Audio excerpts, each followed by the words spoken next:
Good evening, everybody. Welcome to Infinite Monkey Tales. Tonight we have a very, very special stream.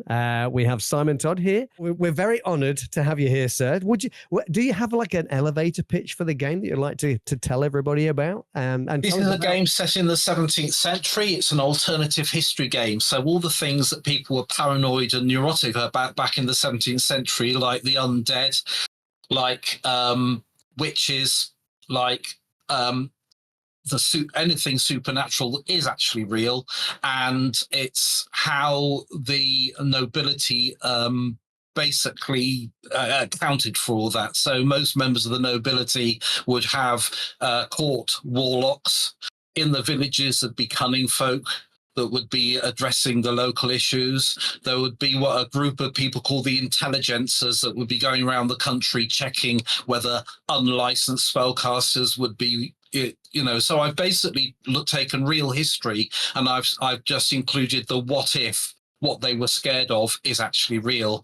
And so that's pretty much sums it up. The period itself was already crazy enough. You've got the 30-year war going on in Europe. You've got the English Civil War going on in Great Britain. You've got all the dreadful things going on in Ireland with Oliver Cromwell. It was already crazy enough. But if you then include the supernatural element and make it real, then it becomes practically as close as we can get to Dungeons and Dragons in the real world.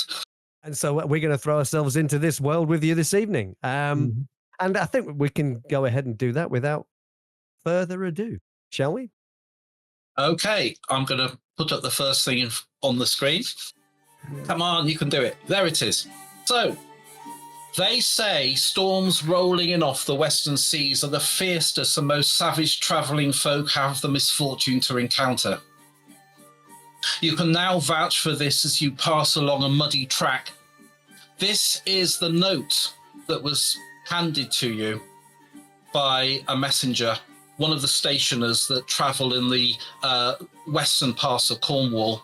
And it was a message from your commander, a man called Nicholas Boscawen, to go to Traymouth before returning to the encampment, assess any ordnance you might find, and if such be discovered, make it secure and avoid the enemy at all costs. Unfortunately, you have now found yourself in the middle of the night, traveling, and if you can just make it out, there's a trail just here and you find yourself just around here. And all you can see through the windswept night, with the sound of the gale about you and what seems to be the sound of distant wolf horns, would you believe? Some of you may have heard them in real life, but it sounds to you like there's a wolf in the middle of the gale. And all you can see is the lights coming from houses in this valley. And you know that you've managed to find your way to Traymouth, but you don't know much else. So you, as a company, are traveling along a trail. To your left, you can hear the sound of a stream, and you're no more than about 300-400 yards away from what might be the heart of the village itself, but you've got no way of knowing what to do once you get there. Are we mounted, or are we? You are all on horseback. And which one of these fine gentlemen that I'm with is our leader? I'm presuming that will be, I'm guessing, that will be Stan, because you're the one that's actually the trained soldier. You're the militia. Let me run through. There's one of you is a ruffian, somebody that's brought in because they have certain skills. That me. One of you is the witch hunter. Now, in this game, there are two types of witch hunters. There's the charlatan witch hunters, which are represented in real life by the likes of Matthew Hopkins. And then there are the true witch hunters. And those are ones that go around the country actively seeking out evil. So they're closer to the Solomon Kane, Jonah Hex sort of vibe. And one of you is that. That will be Mark. Okay. And then there's a clubman. Now, a clubman is, again, a real-life thing, and particularly in the southwest of England in real life, clubmen were basically dragged out of their villages to become cannon fodder in battles. and you'd literally be you'd arrive with a pitchfork and your clothing, and that would be it. However, as a clubman, if you've actually survived a couple, then you actually become quite good at it, and you could become a trained soldier after a few fights, or you stay as a clubman. So it's up to you. So you, Britt, you're the one that's basically you're the basic soldier. But a trained soldier, you've got a different set of skills. You know how to use a horse better. You've been through how to work with others in a battle and that sort of stuff. So in this particular case, the only real leader, I mean, it's up to you guys, really, whether the witch hunter or the soldier is going to be the true leader. I'm fine with the soldier being the leader. Absolutely. Okay. Bum. You're going to have to do some talking. All you know at the moment is it's bloody cold, bloody wet. You can't hear yourself even talk because of the volume of the gale wrapped around you. And the only thing you can see in front of you is a few lights peering out of these dark cottages. And somewhere over there, off to the west, is the sea. Right, and I have to go and secure an area. But no one's very big. Can I have a look at that note again, please? The note, yeah. Please. So we're looking for ordnance, which is artillery, yeah? Did it say ordnance? It is ordnance is only any form of arms or armour. Well, it's dark and we can't see any. Let's go. Yeah, so we don't know, is it meant to be our ordnance or enemy ordnance? Enemy, I would. Okay. Can I be the soldier? It's not very... do you want a little bit of a history lesson? Please, it might be... All the way back to Henry VIII's time, and even before that, any area was supposed to have its own private ordnance. Now, typically, the only lockable building in any village or town would have been the church. Mm-hmm. So... And it all depended on how much land was owned by the local nobility as to the amount of ordnance they were supposed to have in hand, and also whether they had their own private militia. So we're not talking about trebuchets or battering rams. We're talking about. We're talking about have they got a 50-year-old armor? Have they got any swords around? Have they got? Because we're now in the heart of the English Civil War. We're talking about the first English Civil War. There were a number of them, and so it's 1641, 1642, around that period.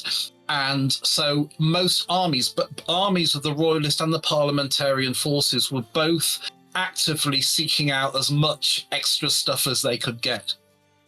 And often it was a battle between who was going to get there first. Right. This is why you sent this note. There wouldn't be any cannons here because you don't know. Armies would have them, wouldn't they? Well, you don't know. This is way on the west coast of Cornwall, and as far as you're aware, nobody's got here yet. So this might be fresh. Oh, so the actual village or town is quite. Yeah, we don't know if it's friend or foe. So you don't know whether it's friend or foe. You don't know if anybody else has been here yet. Let's find the pub and find out. Yeah, I think I'll hold everybody up first. I see. Can I go in this map? Does that show up? Is it a double click? I'll double click. Does it show? I can see you've just. I see a copse of trees here just outside where we have pulled up. Is that right? Oh yeah, got yeah. Is that all? Are you looking round there? Yes. Yeah. Okay, so you can see a trail that's going along there past these. You can see these houses by the light. Yeah. I've made this a really dark map on purpose because this is exactly what you're experiencing. Yeah, I understood. I'm not going to go marching into a village that I don't know with their horses. So what I'm thinking is using that copse of woods. Let's get our horses stabled up. Use it for shelter. What in the woods? A little copse of trees. Yeah. What about the wolf? Can't you hear that wolf? I don't want to leave my horse here if there's a bloody wolf. Just the wind you're hearing, Henry. Yeah, we're not all going to just go walking up here. Let's do a recce first. What happens if we walk into an ambush? That's why we're not all walking in at once, you numpty. All right. That's why you're going to walk ahead, clubman, and have a look. and then let us know if it's safe to go ahead. Can't If it's go on not, horse. you'll die. No, not on your horse, because we might need the horse. Oh, that's not... You, however, we may not need. So we're going to stable up here. You're going to go have a look. See if you can find the church. Come back and tell us. Don't go knocking on any doors, because we don't know who's here. Wait, before you go, should we all synchronize our watches? So we'll get the sundials. Sundials. Yes. Synchronized sundials. Mine, I think, is broken. That's set for nighttime. So you want me to go find the church, then come back to you when I found the church? Is that would be much appreciated. Avoid the pub. are? Avoid the pub. What happens if it gets to the church? Okay then. Do not enter any buildings. I will leave my horse with the rest of them. I don't want to. You've got to leave it, so you're on foot. Yeah. I've been You've got the ordered. constant sound of the river to your left, and that's all you know. You can't see the river too clearly, but it's very, very loud. And it's and the combination of the wind and the river and the cold and the damp is making you really not like this at all. Well, those 3 houses there. Yes. I'm gonna go. I don't want to go where the lights are shining. I want to travel at the back of the houses, Okay. so I don't get caught in any lights. It's more than likely that those people in those buildings aren't going to be looking out of any windows at the moment. The other thing is, again, a reality check thing. The windows, though they'll be slightly open, there won't be any glass in them. There'll be basically oiled paper. Yeah, right. And this is the lights coming through oiled paper. So most of these very poor crofts wouldn't have actual glass. I suppose so this is what you're seeing. I suppose they just look like any Tom, Dick, and Harry Dunster walking around in. You'll just look like anybody, and in fact, nobody's going to be looking out. The idea of anybody looking out of the window waiting for strangers in this sort of weather would be absolutely crazy. Well, in that case, then I'll walk along the river. Yeah, no problem at all. And you get to a certain point where you are now, and you can see there's a bridge that crosses the thing, and you can see off to the left an obvious tavern. Can I see any church? You can't see a church at all, but you can see now further on. Let me get my thing. Round here, you can see the beginning. The river itself gets really loud now. There's a slight weir, which means it's starting to really churn up, drop a little bit, and then go into probably the sea itself. So round here is where that is. Just here, you can obviously see the pub, but there's no church in sight. In fact, that's quite peculiar. So there's no church in the village, what I can see. So is that the pub there? Yes. And there's nobody walking around out in the horrible weather. No, not at the moment. No encampment with tents and like a full garrison of enemy soldiers. You're basically under a tree, wondering whether being under a tree in a lightning storm is the best idea. Well, there are copse of trees, but yes, yeah, okay. We're not going to just go bumbling into. Well, I've done my job. I can't find a church, so I'm going to go back. The way as you're heading back, somebody dashes past you.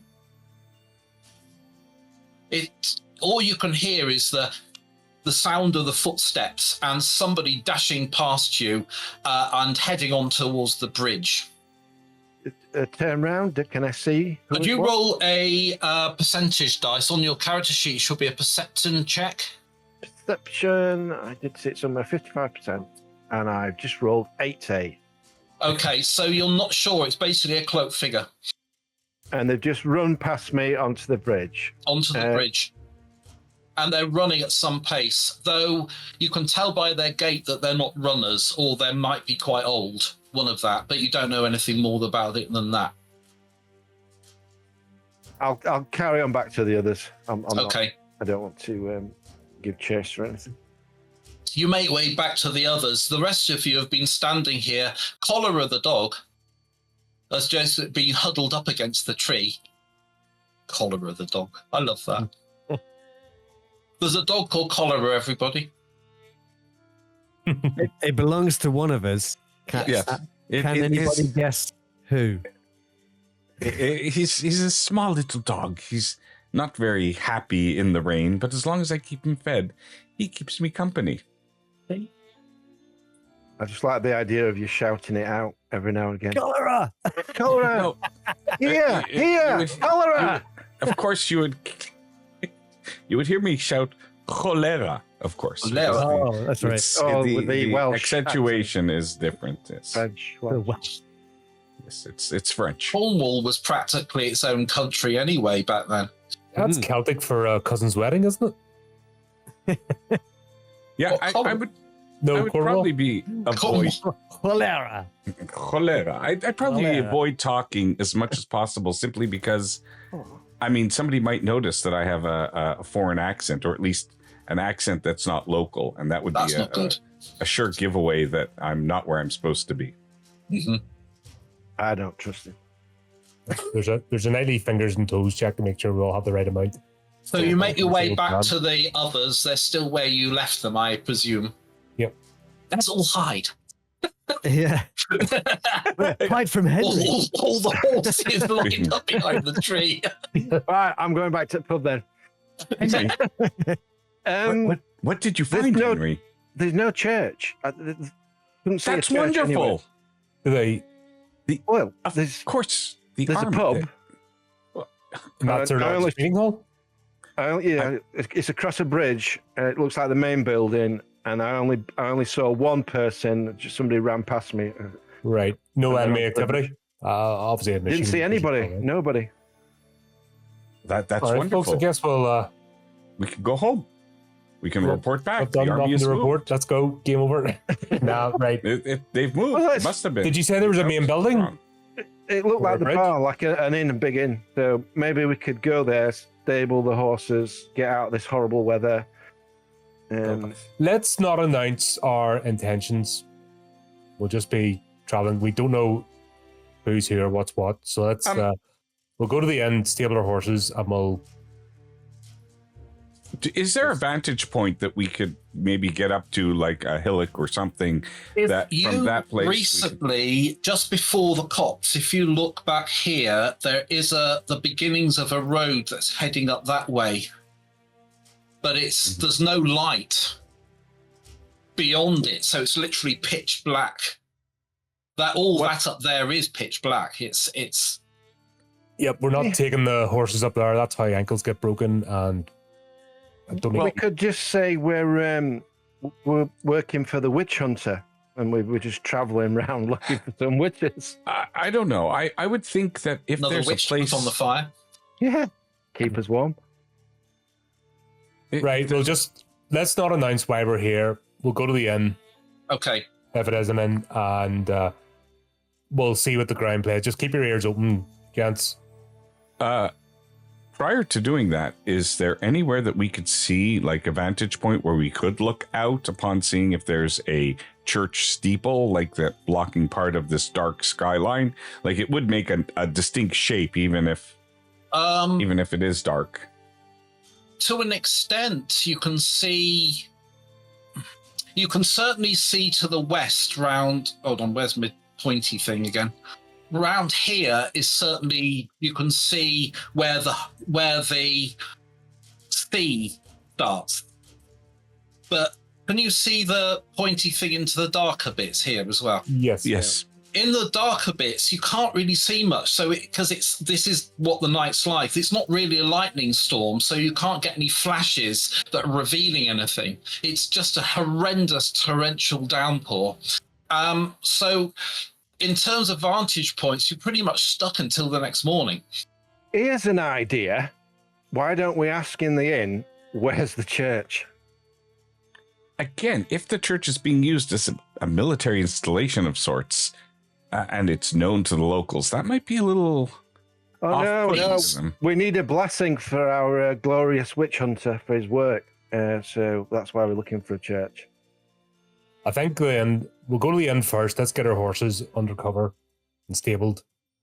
And Okay. we're staying here for the night anyway. Unless anybody wants to make a cold camp in this, and I sort of point to the three No. trees that we're standing And the wool. Don't get that wool. Yeah. And the wolf. It's still going on. Yeah. You make your way across the bridge as a group, and you can see that the inn itself has got just to the right of it, there's a way into, if you like, the courtyard behind it. And you can certainly see some stables there. And then you've got the front door that leads into the inn itself. It's called the Lugger's Arms. Can we hear people? You can hear the sound. I won't make, because I did actually do a recording, but all you can hear is some old locals somewhere from within the bowels of the inn itself singing some sort of song about being a hangman or something. And there's the sound of just like general laughter. It's like the population of the village have all just turned up here because it's actually the warmest place to be. So it sounds like there's quite a few people inside the inn itself, but apart from that, there's nothing. Well, Gabriel could get on with them like house on fire if they're on about hanging people. That's his line of work, isn't it? So, Only those that deserve it, Henry.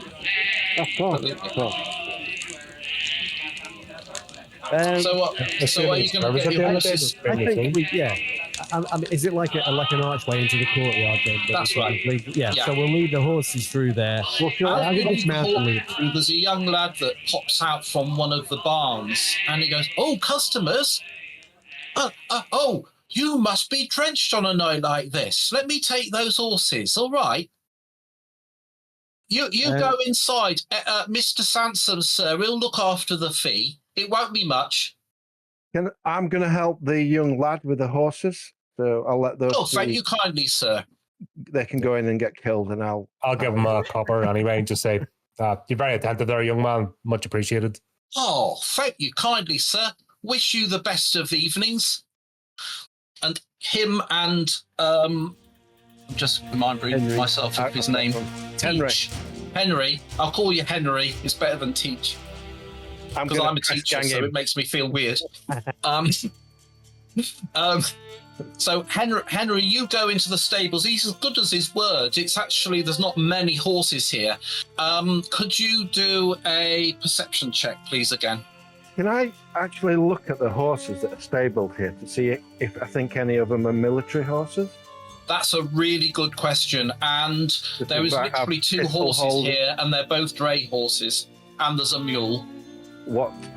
Dray horses, sorry. Dray horses for pulling carts. Work horses. Yeah, and there's a mule, and apart from that, there's certainly no military horses here. And in fact, otherwise there wouldn't be space for yours, and there's enough space for yours. No dirty royalist or like cavalier. Absolutely. 19. So that's okay. So that's an absolutely excellent perception check. It pretty much confirms what I've just said, that there hasn't been any other horses here for some time. It's very rare for people to come along here. And if they were to do so, you're guessing that it would probably be merchants gathering fish from the fishermen. So but what's the boy's name? The boy's Will. Will. So he calls it. You ask him his name, and he says, "My name's Will Skitch, sir. Will Skitch." That's the one. Yeah. Do you have wolves around here? Wolf? Oh, you must be talking about Wolf Cave, sir. On a night like this, you'll always hear the howling of the wolf. Oh, it's not a wolf. Oh no, it's a big blowhole in one of the caves up the coastline. Always makes that sound. And it terrifies the strangers all the time. I love it.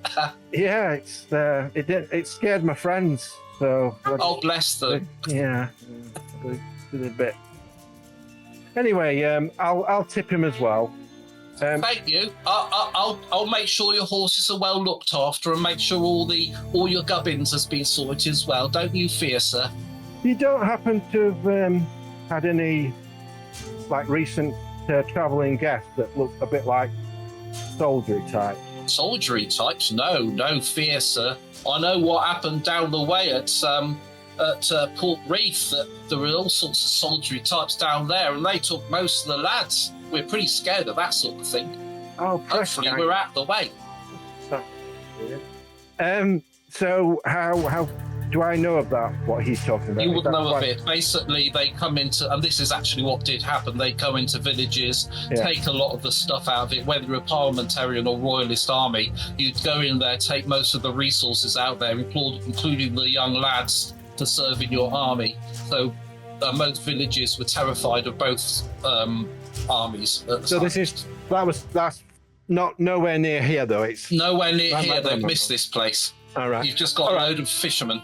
So I'll give him another tip and thank him. I've never made so much money as this, so I'm going to go and hide it somewhere. No one knows where it is.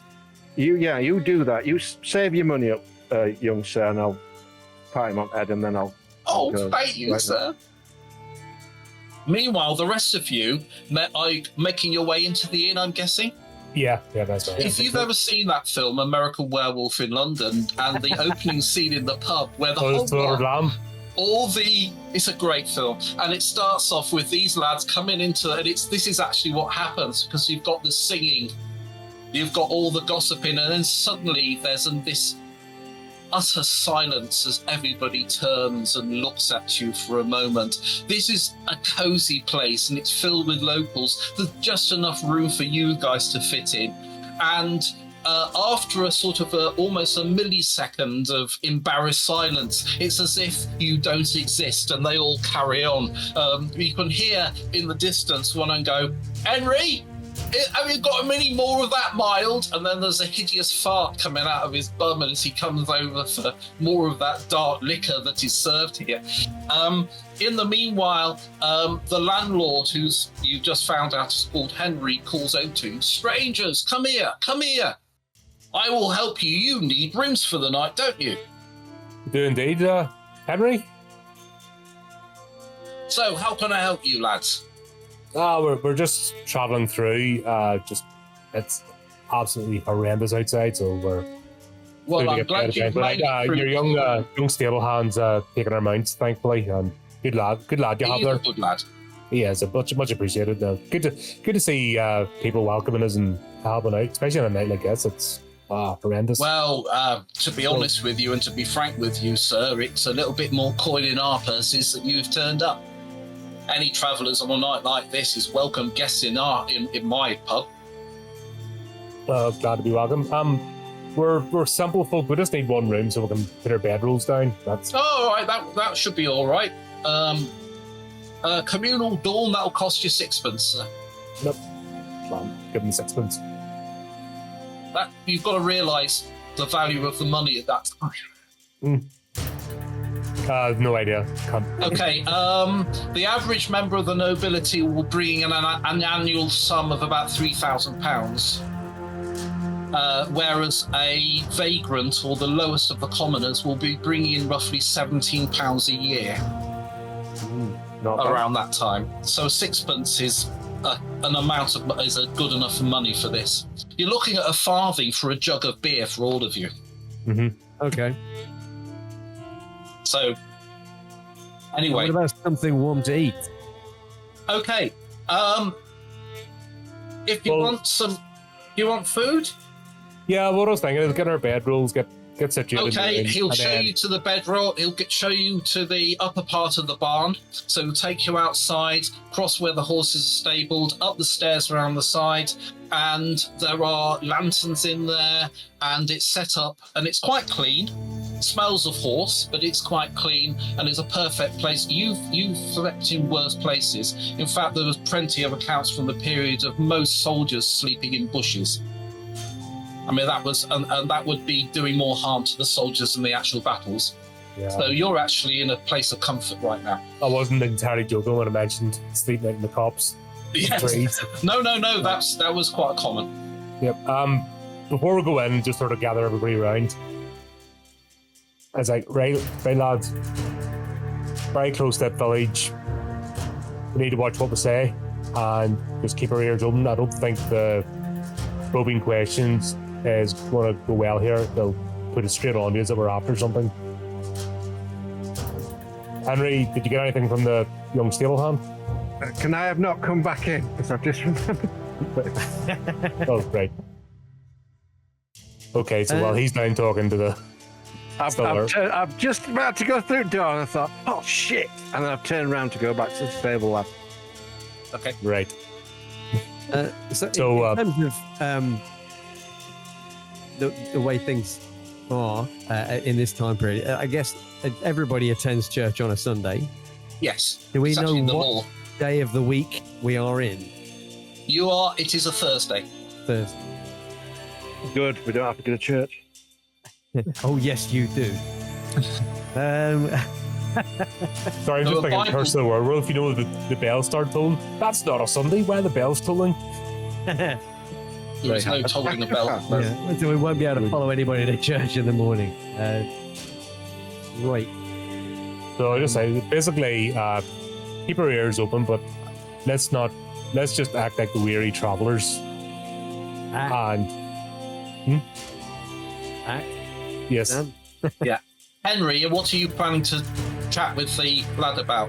So I'll just jog back, and then I'll just find him. And Will, I forgot to ask: is there a church in? Oh yes, sir. It's up on the hill. It's on the hill? Strange. Yes, it's away from the village. It's up on the hill.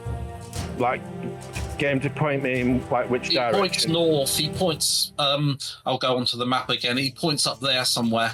How many people attend then on a Sunday service? How big's the village? Oh, apart from the fishermen that are out in the waters, there's about 280 souls in this village, sir. Oh, so quite a big congregation then. Oh yes. Oh, I mean, We don't all attend, sir. oh, because of work. We've all got work to do, yes, sir. And the vicar, he understands. He's a lovely fellow. I thought you He's had to called attend. Reverend Fendi, his name is. Fendi. And has he got like a vicarage, or does he live at the church? Oh yes, sir. There's a vicarage on the way up to the church, sir. Right. Thank you, Will. And I'll give him another penny, and I'll Okay. rub his head again. Making so much money. And then I'll run back. Make sure you're counting it off your character sheet, all that money you're handing over. Oh shit. If you want to know anything else, yeah, where do you keep your money? that would be bad. Just rob them before. We'll leave that to the outlaw. That's his Yes. kind of, dirty tricks. So, where is money on the point? is it? Have you got any under possessions in the middle? I've not got any money. Oh, 18 stroke. Is that it? That's 18 shillings. I've got 18 shillings. That's a lot of money. Oh, so yeah, I've been giving him pennies, so yeah. Yes, you'd be giving him pennies. Yeah. I seem to have a bit of a kitty, obviously provided for the mission. Anyway, so Bit of are you money. going to go into the main tavern or? Yeah, I'm returning to where they are, so Okay. I'll find them. Right, well, And you're that's, I mean, basically- we're having a conflab up in the Okay. room before we go back in. Okay. Just under the guise of setting out our bedrolls and stuff. But basically, my plan is softly. Yeah. We don't want to go in kicking doors in and demanding in the name of Parliament. You know, Mm. you will do this because that never goes well. We don't. And fishermen have sharp hooks for removing guts from things. And Well, yes, I don't want to be a recipient of that. We Yeah. don't want to be travelling out here at night. There's a giant wolf, according to that lad. Well, yeah, and I mean, I think if we all tend to drink a little too much and then act crapulous, then people will expect that we'll just retire early. No, there's no wolf. It's some stupid cave, and the wind hits it and it makes like a wolf noise. I knew there weren't a wolves. Wolves have been long gone, haven't they? Over 300 years by now. Yeah. Nearest thing to a wolf that wee bit of mutter is. Even the boars are going at this point, aren't they? Sorry? The wild boars are going as well. They were basically. Wild boars have gone, yeah. Yeah, they've got all the fun Hunting stuff. There's nothing Well, with teeth and tusks. Well, they Yes. made good bacon. So. What of the church? Oh yeah, I regurgitate all the information. So the church is Okay. up on the hill pointing in the direction, and there's a vicarage on the way up, a Reverend Bendy. And there's 280 souls in this village. And that's like it must be like a fishing village because some of the men don't attend service. It's a reasonable size. And he's not How do seen any. locals react to having a witch hunter in their midst? So far, they're not really aware of what your profession is. They're all they probably haven't got the knowledge. They probably look at you and you just look like a traveller. Most of you. I mean, the only person that stands out amongst you is the soldier because of what you're wearing. But the rest of you are just who you are. I mean, they might think that the witch hunter is slightly more educated by your demeanour, Okay. but they're not going to second guess that it's a witch hunter. You're not going to go around with two pistols stuck out your back. There's of no Puritan. uniform for the witch No. hunter, is there? It's, No. yeah. No, it's not Hopkins. No. Yes. Which Right. was I found out the other day that Matthew Hopkins died at the age of 27. So the Vincent Price movie is a bit... Don't forget, Vincent Price has looked that age since he was 16. Well, that's true, yeah. So he's, and he's never aged. He's just sort of grown into his own skin. Yeah. Like even his early stuff, he's always looked old. He has, hasn't he? Anyway, let's get a move on, Right. because we still haven't got We'll into go. the pub. We'll get it by the 8th from Two the shots. Olympias, and we'll plan to go and get say some prayers for the journey ahead in the morning. So what are you going to do? You're going to go... We're going to. Go to the tavern. You're going to go Oh, into yeah. the tavern. Yeah. You Or order are they both food. the same thing? Is the tavern Yes, separate from inn. the inn? An inn is a tavern with sleeping accommodation. So there's a group in the inn, and there's another group in the tavern. Is that what No, you're it's saying? the same place. The tavern is Okay, basically the tap. Yeah, that's what I was wondering. Yeah, That's just yeah, it's the same place. okay. Well, You've been in there for a little while, but the locals have literally ignored you now because they've done the staring at you bit. You sort of just settled down with a hunk of bread, bit of ham, and a nice pint, and thank God all that's over and we'll sort it all out tomorrow. When a woman bursts in, she's obviously run, she's soaked, she's got a lot of utter mortification across her face. And one of the mariners looks over and calls out, "Clary, what's brought you out here on a night like this?" And could you all make a perception check, please, on your character sheets?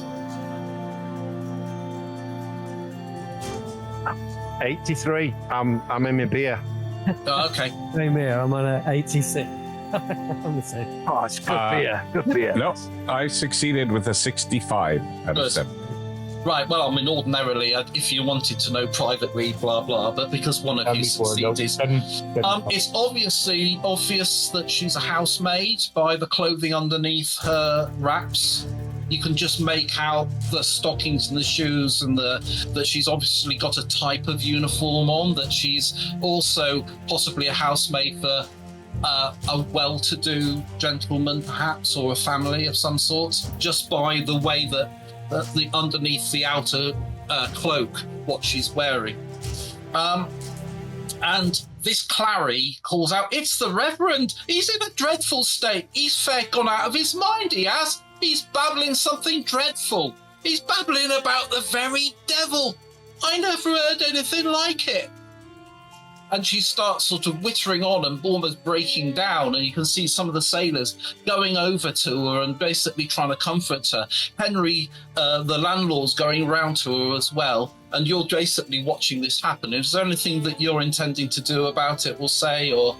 They're mentioning him babbling about the devil. I think as a witch hunter, I might take some Yes. interest in it. So I will step forward and I'll kind of try and push past the crowd and say, Okay. Explain yourself, woman. So What's is going there on? any way that you're going to... If you've got an influence check on your character, I do, yeah. well, have a go at that and see if you can actually change her behaviour a little bit. Yeah, I rolled a 15 against 80. Perfect. Yeah. Well, basically, she calms down a bit. Oh, gentlemen, she bows to you, still sort of tear street, and she'll goes, early today, soldiers came to the priest house. They demanded to see the Reverend. They were very forceful and took no stock of the Reverend's position or condition, treating him like some commander's vagabond. I overheard them say that they were in the king's name, no less. The Reverend took them into his study, and with due virtue and politeness that I would have considered unworthy, considering their manner, which shows you what a true man of Christ the Reverend is. Anyway, after conversations and strong voices, they left together despite the impending storm brewing. And then the Reverend told me not to tell a soul about the interlopers, so I've already done something that he didn't want me to do. Well, anyway, I was most perplexed. I don't think he thought kindly of these strangers and their ways, but he was forced to it, if you understand my meaning. That they were gone some time, and then Reverend returned in a most deplorable state, fair out of his mind and possessed of a great fear. He kept babbling on about the devil in the church. Such sorts of nonsense would spark fear in a pure and Christian lady such as myself, or any other come to that. Anyway, I rushed from the poor man's side and was going to head up to see Magdala. And then it considered me, due to the lateness of the hour, it might be more wise of me to come to the tavern and seek help here. No, you have done the right thing. And worry not about speaking out about the Reverend. You have done the right thing. Can you take us to the vicarage? Oh, are you sure you'll be able to help the Reverend, sir? I think if anyone here can, it will be us. Oh, God bless you, sir. You are the most kindly of gentlemen, especially on a night like this. No, thank you. And she then looks around at all the other people in the pub and goes, thank you all for your kindness. I'm going to now take these gentlemen back with me to the vicar. I'm sure everything will be all right. Miss, before you go, you said you were going to go and see Magdala. Who might that be?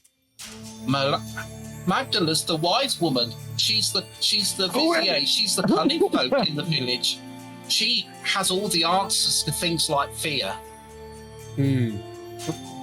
I do. Hold on, would the two be allowed to coexist?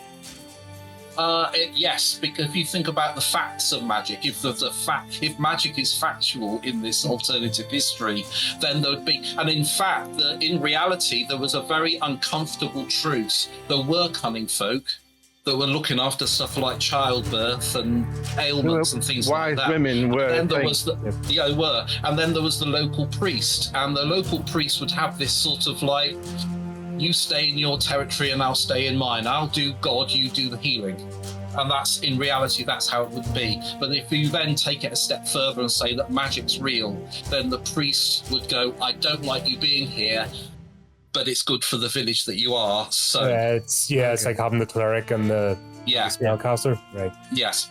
So that's how it runs in this scenario. But it's, I mean, I spent a bit of time in the sort of thinking the logic through, and so they can't actually deny it. And this is the great trauma that the people like Charles I and James I of England had, was the fact that they were both terrified of spellcasters, but if spellcasting was real, they'd also have to use spellcasters to defend themselves. Mm-hmm. So they were living this double think the whole time. So that, anyway, that's back to the game. Yeah. So are we going now? I'm it's just about important to eat. I'm starving. As a witchfinder, if you were doing your job, and you're not a member of the intelligences at the moment, which you probably have quite a poor opinion of, because they hunt down anybody that they suspect. If you were doing your job, you'd be going to Magdala and checking that she's been licensed.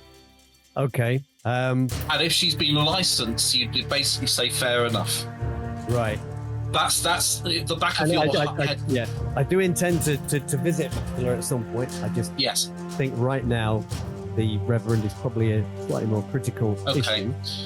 So I will say we will not trouble Magdala, though I will speak with her in the morning. To cut it short, you basically all make your way all the way back to the tree there, and then up the hill through the night.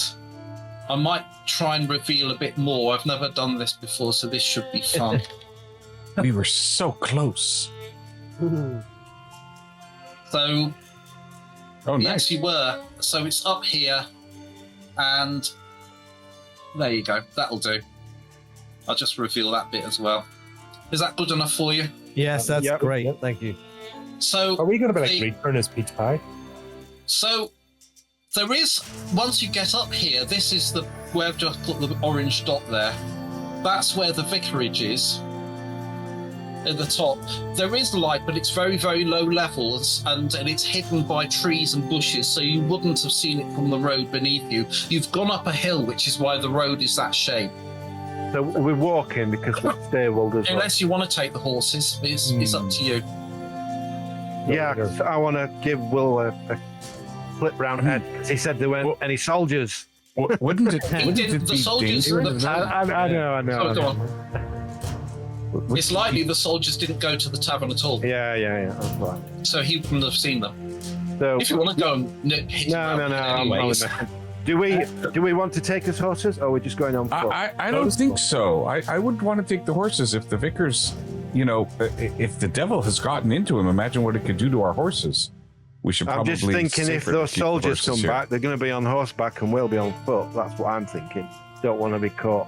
I think I'd be asking we'll see Clary the as vicar well, first. on the way up, when the vicar left with the soldiers, does she know which direction they headed in? Did They head headed through towards the church. In fact, they were making him go to the church. I think they were. I don't know why. Hmm. They You probably probably wanted guessed his blessing, I imagine. So Oh, have, one the, would hope Like- so, sir. Like we were So probably have- in the morning. have the soldiers left then? Did you see the soldiers leave? She I hasn't. didn't see any soldiers leaving. He returned by Right. I himself. think we need his horses then. If those soldiers are in that church, we might need his horses. If you feel that is the correct course. of It'll action. take you an extra 20 minutes to saddle up and get Oh, all ready. it's beyond my pay grade. So I think we'll just walk. We're still in the village. Yeah. And if they're in the church, then I mean, the fact they're that going to be we in fight. You'll just hear me muttering under my breath. Oh, fucking walking. in the rain. And I'll be eating my soggy ham sandwich. Yes, above your pay grade or what? Not that they would give you pay. They promised to give you pay. Anyway, you head to the priest's house that's up there, and it's obviously a robust, large building with a slate roof. And as you head down to the vicarage, you note to the left there's a solid built structure to the left of the actual main building, and that's got stables as well. So it's actually two buildings that you can see. You can see the main house, and there's a dull light coming from one of the lower windows. And believe it or not, this has got glass windows. Oh, posh. So this is a well-built property, and it's 2 stories. And you can see off to the left there's an equally well-built stables. Can we see the church from? No, you can't. So, Miss Clary, did you say that the Reverend is nonsensical? I left him in his study. I will show you into him, sir. Very good. You follow Clara, or Clary, into the parlour. You go through a kitchen door, through the kitchen, and into a study. A man huddles up in an armchair, fevered and wrapped in blankets, surrounded by all the Christian wards that he can find, including Bibles, crucifixes, and amulets. He seems ignorant of your arrival, muttering prayers while making the sign of a cross and clasping and unclasping his hands, his eyes wandering sightlessly round, his tongue lolling as though swollen. He's basically huddled up like this, and sort of grabbing hold of a crucifix and holding it in front of him. Would we be able to tell whether or not he might be suffering under some form of witchcraft, or is there any way of us be able to tell that? I'm going to allow you, because you're a witch hunter, to... Have you got any spells, by the way, which can... I do. I actually have removed fear. Would that be... That would be absolutely brilliant. Oh, okay. I would. Well, remove fear. Let's have a go at that. Yeah. Okay. Now, I think, yeah. Now, I'm just going to explain something about the magic system. When you're starting off, your skill check for magic, for spell casting and divination are separate, but for your spell casting and your skill check is going to be really low when you're starting out. I don't know what your skill check is at the moment. What is it? Let's have a look. I've got your sheet here. Spell casting 35%. Yeah. Okay, but you're also carrying a sanctified cross, which is giving you +5. Okay, 40 then. Is there anything else that you wish to do to improve the chances of this spell working? Bearing in mind that you're surrounded by religious stuff at the moment. The rest of you looking around the room, you can see there's a bookshelf, there's a desk, there's all sorts of other things around the place. Is there a concept of being on sanctified ground that would help a spell? Yes, absolutely. Yeah, but at the moment, you probably wouldn't imagine the only sanctified ground around here would be the church. Yeah. But that's a really good point. Yes, absolutely. If you were doing this inside the church, then it would almost be 100% guaranteed with the spell. Because you've got so much going on. In fact, the building itself is carrying... Magic works using what's called magic points, which is sort of etheric energy. Anytime the church is used by a congregation, they're literally charging up the whole building like a battery. Okay. So the original structure of the building itself is like a giant battery filled with prayer energy, if you like. That's interesting. I do have an etheric jar. An etheric. So what have you got in that? Which gives me +10 magic points, I believe. And yes, and that's in the cross. It's called an etheric jar, although it can. So that's part of the cross. It's actually the cross. It's always called an etheric jar, even if it's a lump of stone or a cross or a. Yeah. A lump of stone, you say? How's your brick? A lump of stone, yes. I'm stroking it now in its Hessian sack. Are you going to allow him to use your lump of stone to help? No, it's my stuff. Okay, fair enough. Gabrielle, shouldn't we Yes. take this gentleman to the church? I mean, wouldn't that help? I think that would. I think we can help him here. I believe Stanley's right. If only we could take him to a vicar. I mean, a Geneva Bible. I guess this place is going to be full of religious artifacts, and it has got all the everything. It's actually almost like he's all put them in place for you because he's surrounded himself with them. So if you grabbed hold of his sanctified cross, and mashed my it own with yours, and I basically take his hands where he's holding his cross. I've got my cross in my hand. I take his hands and hold them in mine. Okay. And then I try to cast this. You're going to have 3 attempts at this. Okay. As well. If you can't do it by the 3rd attempt, then you can't cast the spell, and you have to find an alternative means. But you don't lose any magic points until you've cast the spell. Got you. Does that make sense in the game? Yeah. I'm explaining the game mechanics a bit as well as we go. No, that's fine. Simon, that's fine. That's perfect. You know what I mean? None of us have played this before. No. People seem to be very understanding it. Yeah. We'll have to give him a shot of brandy if I have rolled a 0-6. Who said 0-6? 0-6. Yeah. Oh my giddy arm. Well, you can feel the energies. So, and remove fear is 8 magic points. You can choose to take those out of the etheric jar, so it's down to 2. Okay. Or you can take them out of your own self. You can take them from your own reservoir. Couldn't he take them out of his cross since he used them as well? You can do that, yes. I don't know. I think I'll be trying to prove a point to this gentleman that I am serious. Absolutely brilliant. And I think using my own magic points would. I love that.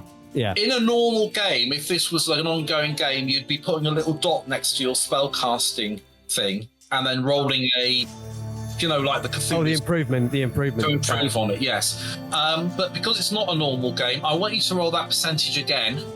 Roll the percentage dice again, and if it's over 35%, I'm going to just add it. Okay, so roll 1d10 and add that to your spellcasting skill. 3. So we'll do that in this session. Okay. So you add 3 more points to yours because you were successful. Your magic points refresh, don't they? Okay. Your magic points will refresh with rest. Or you can use another spell called Conduit that you don't have, which actually allows you to take magic points from other people. And it's not always a negative thing. Because you guys that are all soldiers have all got magic points, but you never use them. Did the maid say the soldiers came into the vicarage? Did they come in? They came into the vicarage, they came into this room, as far as she was aware. They had strong conversation, and then everybody left together to go to the church, and only the vicar came back. Does the maid, I know the room's been disturbed because the poor vicar's moved his artifacts about. Yes. Is there anything that she notices that's maybe missing from the room that's been taken? There's nothing missing from the room, no. No. Not as far. Good question. The priest himself. Sorry, go on. I said I have a sneaking suspicion the soldiers came for the same purpose we did, and in the church they found something that, they weren't expecting. You wouldn't let it lie. You wouldn't let it lie. I've just been on the rob because there'd be like silver and stuff at the church. You have successfully removed fear from him, and he immediately goes calm. He's still shaking slightly, and you can still see the beads of sweat on his brow, but he sort of looks up like he's woken up from a trance, and he immediately looks at you dead in the eye. The witch hunter. What's a witch hunter? Gabriel. Quiller. Yeah. Quiller. Yep. He immediately looks at you and says, "You are a godly man. Thank you, sir, for this. I was lost, and you have brought me back. This is a most dreadful evening. Most dreadful indeed." Your He looks servant. at you a little bit. "I take it you have come from the other army?" That is correct.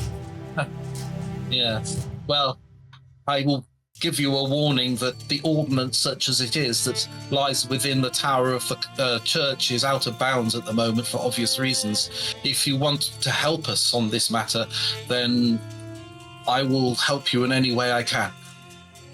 Then we will help you, of course. Thank you. They were the king's men. They were after arms and powder. They gave me no choice but to accompany them up to the church, insisting that the ordnance was to be reconnoitred in the name of the king. But I understand that you are also purposing your war in the name of the king. So I am just a country vicar. I don't understand these things. You both go into war, and all of you are crying in the name of the king to be victorious. This is a blasted civil war, sir. A blasted one. It is. They all but ransacked the place, demanded that I unlock every door until they had got what they came for. And they got the funeral bier, the trolley that you put the coffin on, and they loaded it up and they put it in the main aisle of the church. But then I hear many evil acts have been performed in His Majesty's name. Eventually they found everything that they come for, and then one of them looked underneath the altar and found the candlesticks and the sacred cross and the salvers. Silver. These will be And as they took it from the altar cabinet, there was a great darkening. Oh, God. Sorry, you have calmed me of my fears, but it is still somewhat too much for me. Here. You have nothing to fear here, Reverend. Sir, you are a welcome hand to hold. This shade of evil flooded the place, a smoky mist and that aroma of putrefaction. I clasped my cross and sought the comfort and protection of our Maker, pleading and insisting that they left. But it was too late. That evil thing, that shade of death found them all. Lord, may I never meet my end in such a horror. I can remember no more, apart from staggering back towards the vicarage. I have no idea what befell them, but something dark and evil is now possessed of the church. The king's men were slain. To a man, sir, all of them. Oh, that's... Where they stood, there was a stream of dark fluid issuing from their mouths, seemingly gathered within the mist that had pervaded throughout the building. And then they fell where they stood. I stand up. I look round. We must go to the church. Didn't you hear what happened to those men? I mean, That is why we must go. Lechi. Well, I don't normally agree with him. Well, But you are fighting quite these peckish. forces at night time. I'm just gonna roll a dice for the priest at the moment. Hold on. let's go in daytime. Okay. Let's not go now. So I'm saying, He- fighting these forces at night time, is that advisable? Actually, I've got We no got- idea. I'm just assuming that we must go and fight evil wherever it is. No one's You saying are- that we shouldn't. However, I have got some notes somewhere in my small library from other vicars that might give you a hint as to what's to happen. And- yeah. I hesitate to say this, but he looks at the witch hunter again and he says, I gather I know what profession you serve, sir, and urge you to be resistant in carrying out your deeds when you go to see Magdala, but I also urge you to go and see her before you do anything else. She has got a greater knowledge of this village and all that stands beneath it than anyone else that I know. I do. And if you approach her in a goodly way, she will help you in any way she can. You're suggesting the wise woman of the village would know about these demonic forces already, Reverend. She will have a better knowledge than I ever will. And have you just hinted at her being unlicensed? I never questioned it, sir. That is between her and her, and what how she's treated herself. We are out of the way from most people, and certainly we don't get too many official people. Even the local nobility here don't come to Traymouth. I mean, there's nowhere else to go once you get here. Maybe we go to the church first light, but you could probably go and visit Magdala now to save time. And I'll guard here upstairs. Well, in a there bed. is the Reverend has hinted there is a library here that may yeah, that have was some my useful information. It's question. a for me, right? small collection of books that are actually within the book room that you're in at the moment. Okay. But I And we can't read. read. I can't. Well, that's up to you. I don't know if I've actually put it on your sheets. Hold on. Yeah. No, I've I've got a left it Bible, up to but I you. don't know about it. Certainly, the witch hunter will be able to read. The soldier, it's up to you. I have a Bible, but it doesn't mean I can read it. It might just be. As for you, Lucky, Yeah. again, that's up to you. And I want you to adjust your character sheet based on where you've come from. I don't know if you've come from the continent or from Wales. I don't know where your origin of your character is, but make sure you adjust your language use on your character sheet to affect that, yeah? Would Okay. If English is your second language, then make sure that you've got it. That'll probably be my English. English would probably be my primary only language. Okay, I would okay. imagine. So, where, unless you don't want the others to know, if you want to let me know which is your... Are you Welsh? Or would you not like the others to know? No, I'm fine. Okay. I could be Welsh. That's that. Oh, the it's up others to can you, know. because otherwise Yeah. it might stand to some sort of advantage. But anyway. No, I'm fine with the others knowing completely. Okay, so what are you going to do then? I'm going to try and rush this on because I know Yeah. we've We- already sort of Well, halfway through. I do think it's unseemly to go visit a woman at this hour. Okay. Whatever. So if we wanted to take advantage of time and we're still not too road weary because it was long travel in the rain on horseback, then we avail ourselves of this library and gain what Okay. knowledge we can, and then sleep the rest of the night. And then first Well, thing. That's why I was thinking two-pronged approach. That's why I was asking about us being able to read, because we don't all have I to be would, for library. the We ease, don't for all- the sake of this one-shot game, I'll enable all of you apart from the clubman and Collar of the dog to not be able to read. So is that okay with you, Britt? Yeah, I think my character just wants to go to sleep. Yeah. Well, you can sleep on one of the comfy chairs. There's a fire roaring, and Oh, Harry will perfect. certainly provide you with some very nice porter because it's actually a vicarage. Woohoo. Is Does he Henry have already any bread or asleep? cheese? So I can have a proper sandwich. Oh yes, you'll get some cheese. It's Oh yeah, it's God. Cornish own brand. It's that's me It's not- happy. It's not got any stickers on it to say it's European, approved, but Yeah.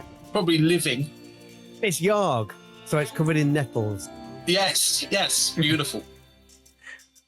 Anyway, going to the library, the vicar, if you don't need him anymore, he's going to try and get up some rest, so he's going to get up to his bedroom. But he'll leave you with Clary to have a look through the library and leave when you want to, just to make it easier. Have you got any more questions for the vicar himself? He will be available for you the next morning.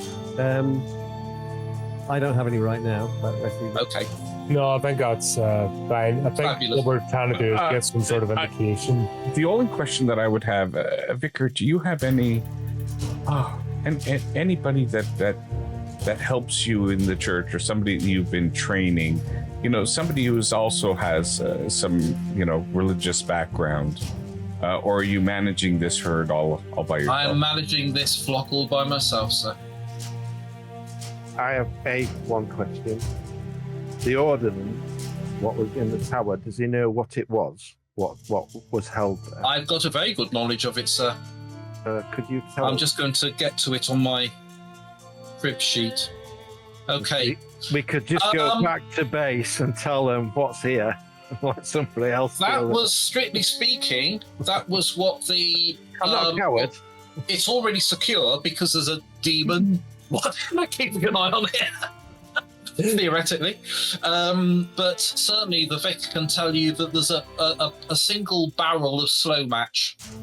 You all know what that is. The gunpowder. It's the actual, and this is fabulous, it's the actual rope that's charged with nitrate, and it's made with wee and urine and stuff, but it basically burns at a very slow, steady rate. And a lot of matchlock muskets would have been using this. Well, matchlock it's actually match. What we call matches these days. They used to have legs of rope, and the average soldier would carry around about 3 or 4 feet of this stuff, which would burn at about 1 foot per hour. A barrel of that. And there's a barrel of that which is 40 pounds in weight, so that's quite decent. There's 2 barrels of black powder. That's proper gunpowder. There's a barrel with 12 hanger swords in it. Now, a couple of you are carrying hanger swords are short swords. Yeah. There are 6 matchlock muskets.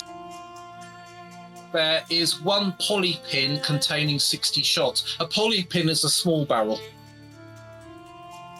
That's containing 60 shot for the muskets. There's 12 halberd polearms, so they're pretty archaic. They've come from probably the time of early Elizabethan times, those halberds. You're not sure about, until you see them, whether the actual wood is still good enough for them.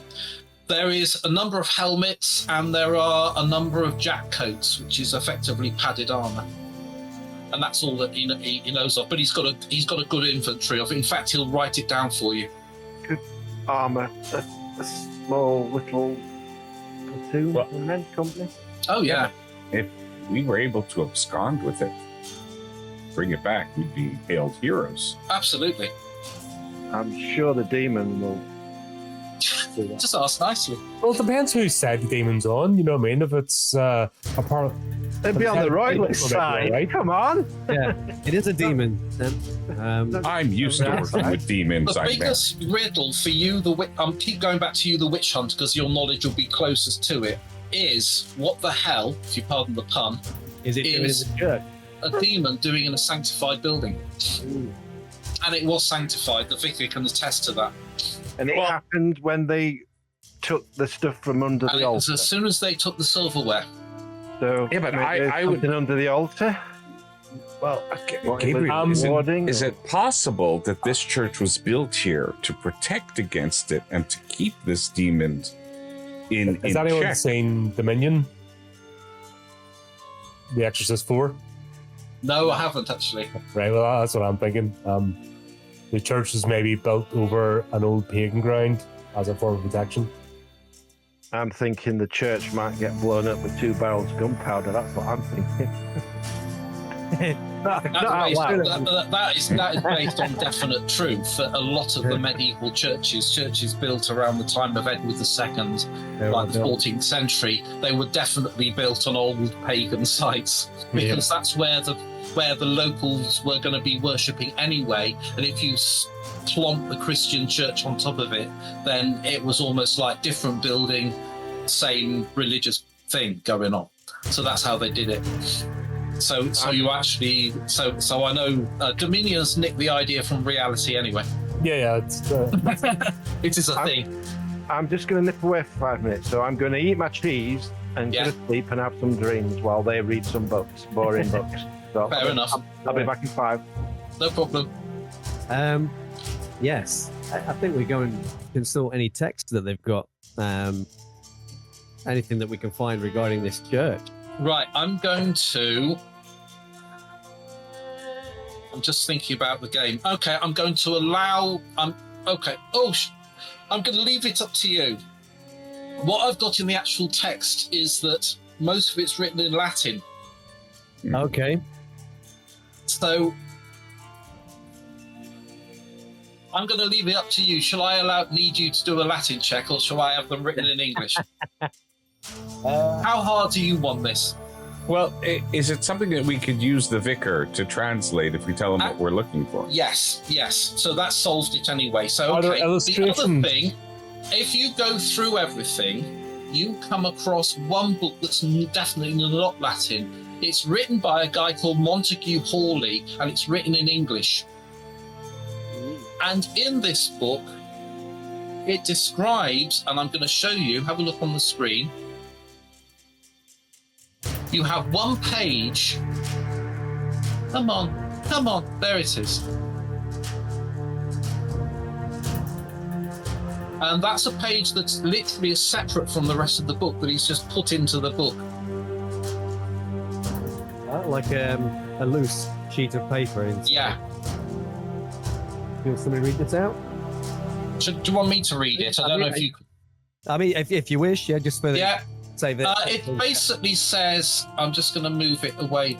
So there you go. My good friend Oliver, I present to you a most intriguing discovery found deep within a cave under the church. I might say I had the hardest of times accessing the grotto using ropes from the upper cliffs. I crawled in on my hands and knees like one of the miners of tin ore from hereabouts and discovered this pagan oddity. Within it, there was an effigy. Some pagan doll whose purpose and positioning seemed most perplexing and yet placed there with intent. I decided to leave it where it lay for fear of causing some calamity, at least to the sensibilities of the local population, who seemed barely Christian at all. M. And the diagram on the piece. And then there's a diagram. Okay, so what I'm thinking of doing is going through the books to see if there's another depiction of that. So we can, when the vicar gets up in the morning, we can go, right, Okay. what does this mean? I'm going to everybody do it's not spot hidden, another perception check. Everybody that's actually around.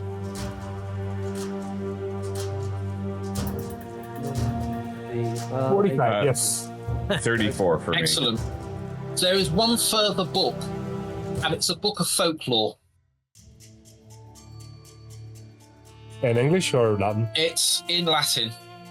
Right, okay, so that'll be this, not I can for the try. vicar in the morning. You can have a go. Have a go. Failed. 76. Failed. No. It's obscure. It's probably written about 60 years ago. It's a messy. You can probably pick out the odd word. No, I cannot read this. Okay. It will have to wait. All you do know, and it's rather annoying, you find one page that's mentioned something that you recognise, and it's the Wild Hunt. Oh.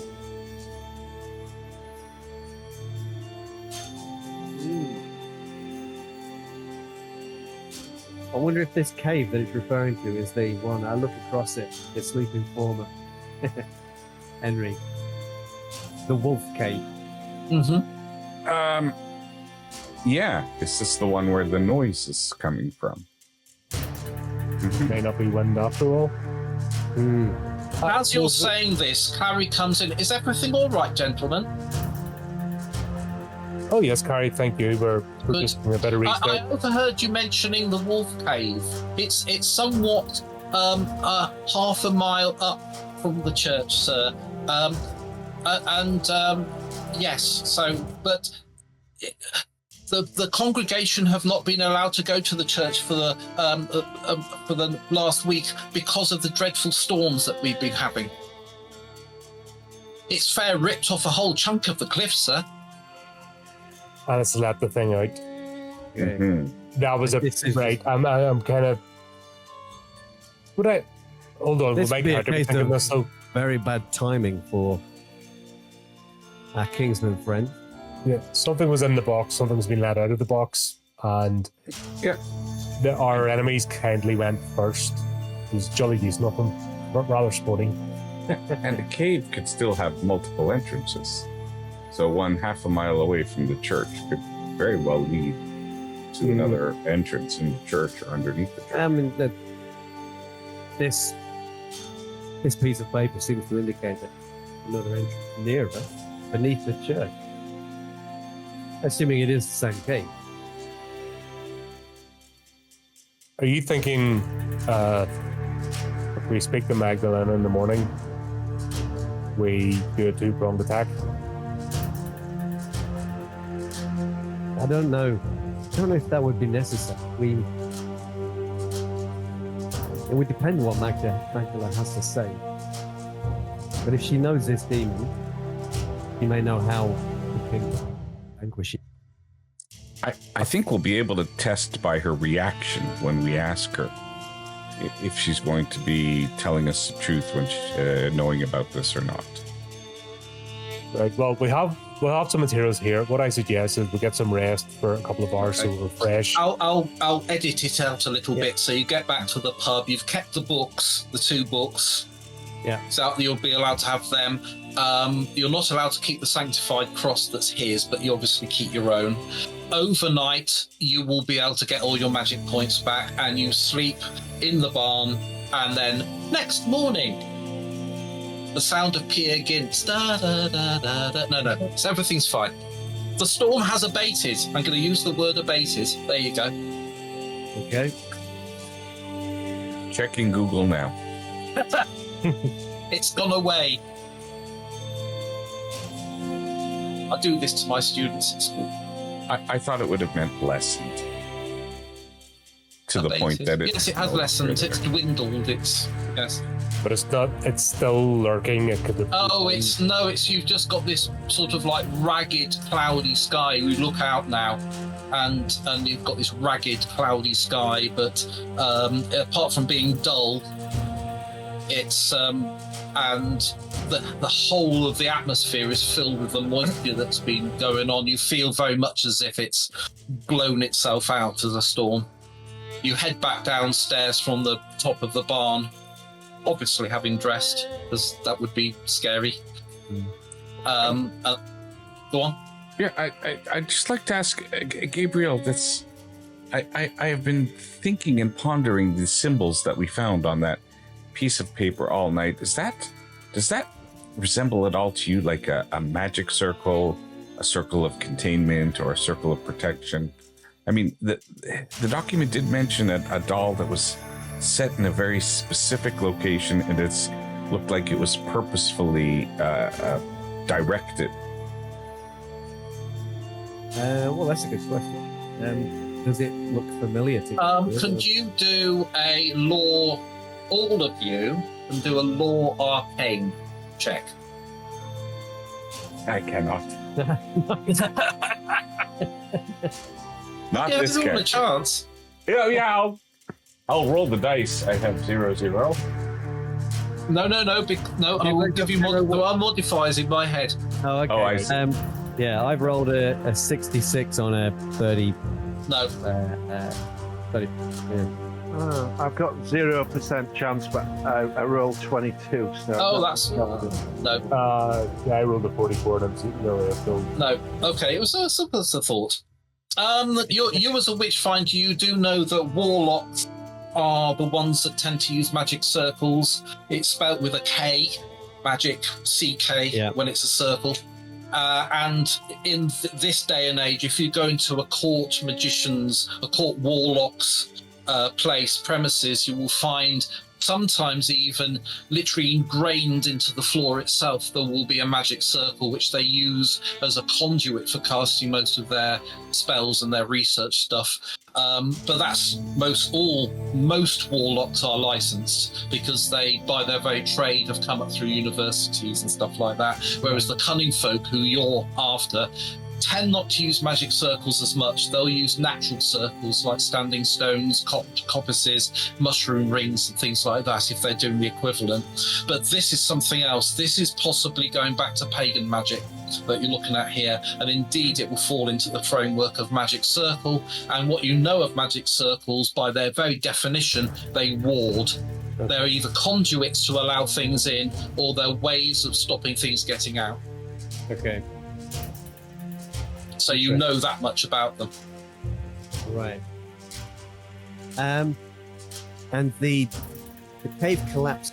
When did Clary say that the cave? The cave collapsed about 2 or 3 days ago because there was a previous storm that was even worse than the one that you encountered. And in fact, it's a major issue. This is why people aren't going to be allowed into the church they weren't anyway. Okay. And they're not being allowed into the church for what? They're a bit worried about if any other part of the cliff is going to go. Right. Okay. Is it close to the And cliff? if you actually, once you get up there, you might actually make it clear about why that is. Got it. Okay. Yeah. So I guess we rest, and at first light we will regroup. And okay. I'm now going to show you the whole place. Even stuff that you sort of can't see, but I'm going to allow you to see it all. Okay. I hope. Well, that's what you can see so far. Nice. Well, There you go. You've used owlbear better than me, and I've been using it for like a year now. Oh dear. Well, that's what you can see so far. You can see the cove, you can see the greater extent up to the vicarage, and obviously the darkened areas is literally because of the shape of the hills, you can't see beyond them, and that's all. What you do know, and what you'll be able to tell if you ask somebody, is that Magda lives there. Hold on, just there. okay. That's where the vicarage was over here. Opposite side of the village. Yeah, A respectful distance. a respectful distance. Stan, what were our exact orders? We were to find the magazine or secure it for our side. Were we to secure it, or were we to just reconnoitre? Make it secure. Yeah. Oh, bollocks. So that means either move it to somewhere, put a big lock and a bolt on it, or Oh, but it is secure. It's in the church. Unfortunately, I think our mission may have changed slightly here, Henry. Don't you think? at the end of the day, if the demons got out, I don't think it's going to get bored sitting in the church. It might want to go for a wander. That's why we need to leave. Yeah, those things they're kind of eternal. They don't stop. I don't get paid for things like this. I don't get paid. Man, you shouldn't be complaining. You're going to earn the same whether you do this or not. Then you don't lose anything. Yeah. The other you're thing, actually though, alive. Our lives thing are is- valuable. because you're a member of a skirmishing unit, there are plenty of occasions where you might actually get just found money. You actually get a lot more money than most other clubmen by just being. And you are a very special customer because you're a clubman that's in a skirmishing unit, so you do have a value. You're already a step above most of the other clubmen. I suppose we could. I mean, to go to partly go to the war effort, we could take the silver once we've got rid of the demon. It would be going to a good cause. I should pretend I didn't hear that, Henry. Yeah, is this a sort of a Darwin Award thing going on here? I know, they stole the silver and they died, so I'm going to have a go. We're going to rescue the silver. That's the plan. This is survival of the unfittest. Yes. Let's do this leading. Right, so we can't leave this thing the genie's been let out of the bottle. We need to either get rid of it or put it back in, but we need to speak to Mags first. Okay. And let's see if we can, between her and the vicar, this notebook, piece of paper, let's get a plan. Okay. Yeah, I think so we should probably start. You're going to make your way up the hill towards the where Magda lives, yes? Yes. Yeah. At first light or first grey, since this is England. That's true. It can be It's quite light. nice. It's light grey. It is. It's watercolour Summer, light. yeah. The rain's warmer, it's summer. A common hovel sits alone, overlooking the valley and the bay. It is surrounded by a dry stone wall festooned with ferns and lichens, or lichens, depending on how you want to say it. A well-tended kitchen garden bears witness of green fingers of the occupant. A well and 2 outhouses can be seen in the rear. So you see this beautiful, it's like a classic rose-covered country cottage, thatched roof. It's ridiculous. It's terrifying. It's not made out of... No, it's not. Gingerbread? That's in another adventure. Okay, right. That's... I'm That's actually writing a Christmas adventure at the moment, folks, and that's one of the first encounters. Is the gingerbread house, which is great fun. Anyway, that's a whole other game. And the first stretch goal? The stretch goals, I've got a conversion of a horror game called The Fenworthy Inheritance, which I've called Something Wicked. And it's going to be, I've written, independently of the core rule books, as a bit of a segue, I've written A Plague on Their Houses, which is dealing with, and that involves mass battles. So that's the first game that's got dealing with troops and cannon and all that stuff, as well as all sorts of other things. There's one called The Nature of the Beast. There's one called The Spanish Coin, which is like a inner city espionage, secret society sort of game. And this one, there's the one which I'm almost finished, which is called Wreck, and that's based on a real event in 1643 on the coast of the Fylde, which is part of Lancashire. There was a ship called the Santa Ana that crashed into the coast. I've mixed that up with the Demeter out of Dracula and thrown in a bit of the Midwich Cuckoos at the same time. So that's what Wreck is going to be about, and I've almost got that one finished. But the stretch goals themselves is going to be a almanac. There's going to be a county description of Renwickshire, including lots of adventures all the way round it. There's a book called Alarums and Excursions that I've got planned, and there's a new adventure that's called Something Wicked that I've also got planned, and a Game Master screen. So it's all there, it's all waiting. All on Kickstarter soon, folks. I think we'll be yes. having a wee chat at some point, Simon. Oh, absolutely. I mean, I don't know if you can see it. This is the actual... Oh, look at that. Oh, yeah. Wow. What a thing of beauty. It's a beast, isn't it? How many pages? Over 300 pages. Oh, That is nice. Back cover. Don't know if you can see it. It's a bit blurry. Yeah. No, Well, I already, gotta- I'm fascinated. I have to say, I'm actually quite enjoying this. Yeah. Good. I'm making space on my bookshelf right now. Thank you. So anyway, So the big test for me as a creator of a game is to have an independent game master run it Yeah. and see how it works for them. Because I've done 10 years of bloody research. And I know, I even found out the cost of plastering a ceiling in a mansion. It's something like 4 and 6 per 10-foot square. Are you telling us we need to go to a mansion? No. Oh, that's a different Only if the event. plastering. I've got a number of other games that involve mansions. Yeah. I'm not going to mention the mansion. Anyway, so you're outside this house and it's somebody to run a Magdalene, so game let's get for you. back to That's the this. thing. You need somebody to run a game for you that isn't you. Exactly. Yeah. Bill? Yeah. he's already taking notes. He's getting Foundry set up now. It's just So like, that's the ultimate play test for me, is to have someone else look at the book and go, right, I can run this, and come back to me and say, well, actually, this messed up, this didn't work. And I that's the one bit that I haven't got yet. Okay. I've done an awful lot of my play testing, but that's not really fair. You're in the right group.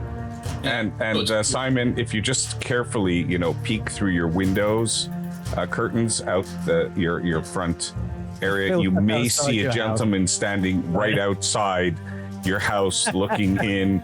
He'll have a beard and a mustache. Maybe he'll be wearing some sort of dark clothing. Kind of suspicious, but don't call the police on him. He's known.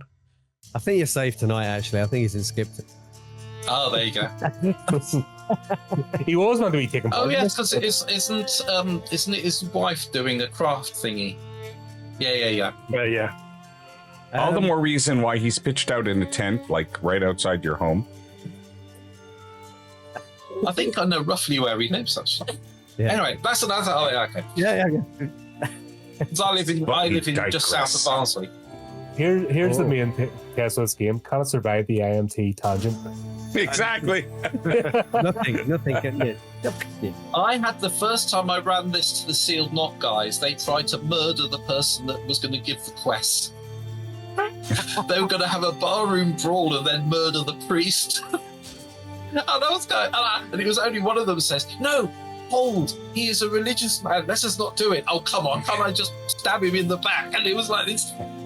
Okay, there goes the game. And this is Anyway, how we back got to renamed to Infinite Monkey Tangents. Yes. well, no, seriously, that is the other ultimate playtest of a role-playing game. Can it stress test anything? Anything that your characters can actually do immersed in the game, apart from your own internal moral standpoint as a character, you can do whatever you like, and the game's got to be able to cope with that. So that's, I always whenever I write a game, I think, well, anything can actually happen. I once spent 2 weeks doing a dungeon for Dungeons and Dragons with a mate, and I described the exterior so well that he turned around and walked off. He says, "I'm not going in there." I went, "I've spent 2 weeks writing these." And he went, "You can use the rooms elsewhere." And I said, "No, I can't. They belong in that dungeon." So, no, I that's how you got to treat it. Anyway, You're still standing outside Magdala's Croft. Yeah, we're going to go in the inside now, drumming her fingers, waiting. Yeah, we're just going to go in and murder her. Yes. It's probably a demon. She's a witch. Let's find out. Let us go up to her front door and... Okay, dressed in your full Puritan outfit. That's your job, Gabriel. I'm a witch finder. I found you. Yeah. My job is done. You press you do that and go, "You're a witch." Tick. Right. An elderly lady opens the door. She's under 5 feet in height, though straight of back. Her grey hair is wild, skin wrinkled, berry brown from a life out in the sea winds. She pierces you with an unsmiling gaze, one of her eyes unseeing, filled with a milky fog. Her voice is hard and unwelcoming. "What do you want?" Oh my God, I think she's 35 years old. That's ancient. I'm going to stare straight back at her. With 2 eyes. Double trouble. Uh-oh. Yeah. You are Magdala. I go by that name, yes. And I know who you are, sir, so don't try hiding it. Why would I hide it? Exactly. You are licensed, I assume. That's an interesting question, coming from people that have been coming here to ask for help. Maybe I will answer that question once I've decided on whether I'm going to help you or not. Or maybe I'm more interested in helping the village, and if we share that purpose, then maybe my licensing is not necessary. Well, perhaps you'll step aside and allow us to enter this dwelling, and we can discuss that. She looks very hard at everyone else and then looks down at Cholera, and then she just ignores everyone else, and she starts. Cholera just doesn't care about you anymore. I'm sorry, Cholera's just found somebody. In the background, you can see a raven that's on a perch. It lets out a squawk, and Cholera immediately goes up to the old lady and says, "Yes, now you..." And then she just sits there and she says something, and you can see Cholera seeming to say something back, though you can't hear words. And then she looks up at all and says, "You are good people. I'll allow you in." She immediately shows you in, and the inside has got hanging herbs all over the place. There's beautifully polished brass kettles. There's a work table. It's like it's so clean, red tiled floor. It's absolutely gorgeous place. And she says, sit you down. I think there's 4 of you, plus I think I've got 4 chairs for you. Now then, what do you know so far? We know that King's men attempted to take something from the church last night, and that they were attacked by an unseen presence. We have also discovered that there's a cave under the church that kind of show the symbol. That this was implanted, and it seems to be some sort of ward or protection. And I'm sure the book of fairy tales that obviously has been recorded in previous history, so it's very important in this area. The Grim was tasked to defend the church against all evil. It has been set in place there since before the times of the church even being built. And when you go up there, you realize that the bounds of the church are in fact a large standing stone circle. And many of the stones still exist until 3 or 4 days ago, when part of the cliff gave way. And with it, as you have just revealed to me, it released the Grim. And the Grim has now extended its bounds to the very edge of the circle, and it no longer abides by the rulings of just protecting those within the church. It is now deciding on what it needs to protect. You must step very carefully. So, this is now something that is protective. It has spent the last, I'd say, 800 years protecting its territory, protecting all that is within the church. And the church, the belief of the church, forgive me, sir, but the belief, the Christian faith of the church need not matter. The Grim was protecting all comers. The place was truly sanctified, not just as a Christian building, but as a building itself. And the guardian was this Grim. So, one could guess that when part of the cliff gave way, it broke the circle. The circle was holding the Grim in check, keeping it to its purpose. So, has the Grim now claimed this as its territory, as opposed to being a guardian? It has no longer abiding by the code that it was set up under. It is still protecting its territory, but we no longer know what it's going to hold as its possession. So I do not know what actually happened. Why have you come? Well, we want you to go and talk to it. No, this is your job, not mine. Not my job. Do we need to move the village now? No.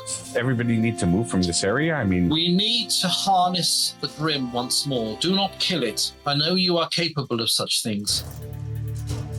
You have the magic, you have the weapons available, but do not kill it. If you kill it, then that will be a dreadful thing for the village. What you must now do, if you can, and if you can't, I would walk away and go back to your people and find someone that can. I would find a way of reharnessing it. Now, there are various potions that I have here that can help. There are ways of subduing it. It is not a case of just simply rebuilding the circle. Rebuilding the circle is the best thing to do, but you've got to make sure that you are defended while you're doing this. And I do not know whether the Grim would actually attack you during that process. Do you know details about when it actually attacked the other people? Who were they, by the way? Were they villagers? No, they were king's men. They were Right. King's men. They were trying to take the valuables from the church. Valuables? What do you mean? The weapons? No, Silver from under the altar. The silver. That would be it. That is sacred property. The armaments are not sacred property. so Yeah, we really want to look after that silver.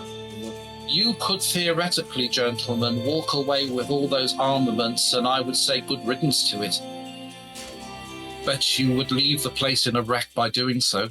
But if you touch one piece of sanctified property, i.e. the silverware, then you will go the same way as those king's men. Oh, bollocks. Well, so what you're saying is we could subdue it with these potions and herbs that you have created, and then maybe rebuild the circle in a tighter. I mean, with the cliff face gone, there's no rebuilding the circle in The itself. only thing that will be missing from all this, if you look at the document, I'm just going to put that back up again. Because it says here that there is an effigy. We do not have the effigy. The effigy, I would take it, if the circle has been broken, the effigy will be somewhere in the sea. So that would need to be retrieved. The villagers are fishermen, are they not? Yes, better than that though. The place happens to be occupied by merfolk. What? now There are the river people. You could ask them, of course. the river people. Do merfolk get along with seamen? Yes, they do, because they respect each other. Mariners don't tend to talk about it to most other people because it's very pagan, it's very unchristian of them. But the reality is that these folk exist alongside us all the time. The glimmering folk, the Earl. Maybe you could have a chat with the head I will fisherman. give you a potion that will give you a chance to have a chat. Surely it would be in the interest of these merfolk as well. I mean, this could be of value to them to have this They would not calamity be close. interested in anything that is happening church on land. Can we just go back a little bit? You said that we could probably kill this thing. You could, yes, sir. So if we killed it, we could look after the silver. You would weaken the protective value of the building. The It true would be demon. open. But what would we need to protect the building from? And people like Any the King's Men, church, I'd imagine. if it has been weakened, is open to demonic influence.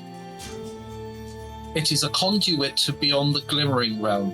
It is a conduit into purgatory and into the demonic realms as well as the angelic.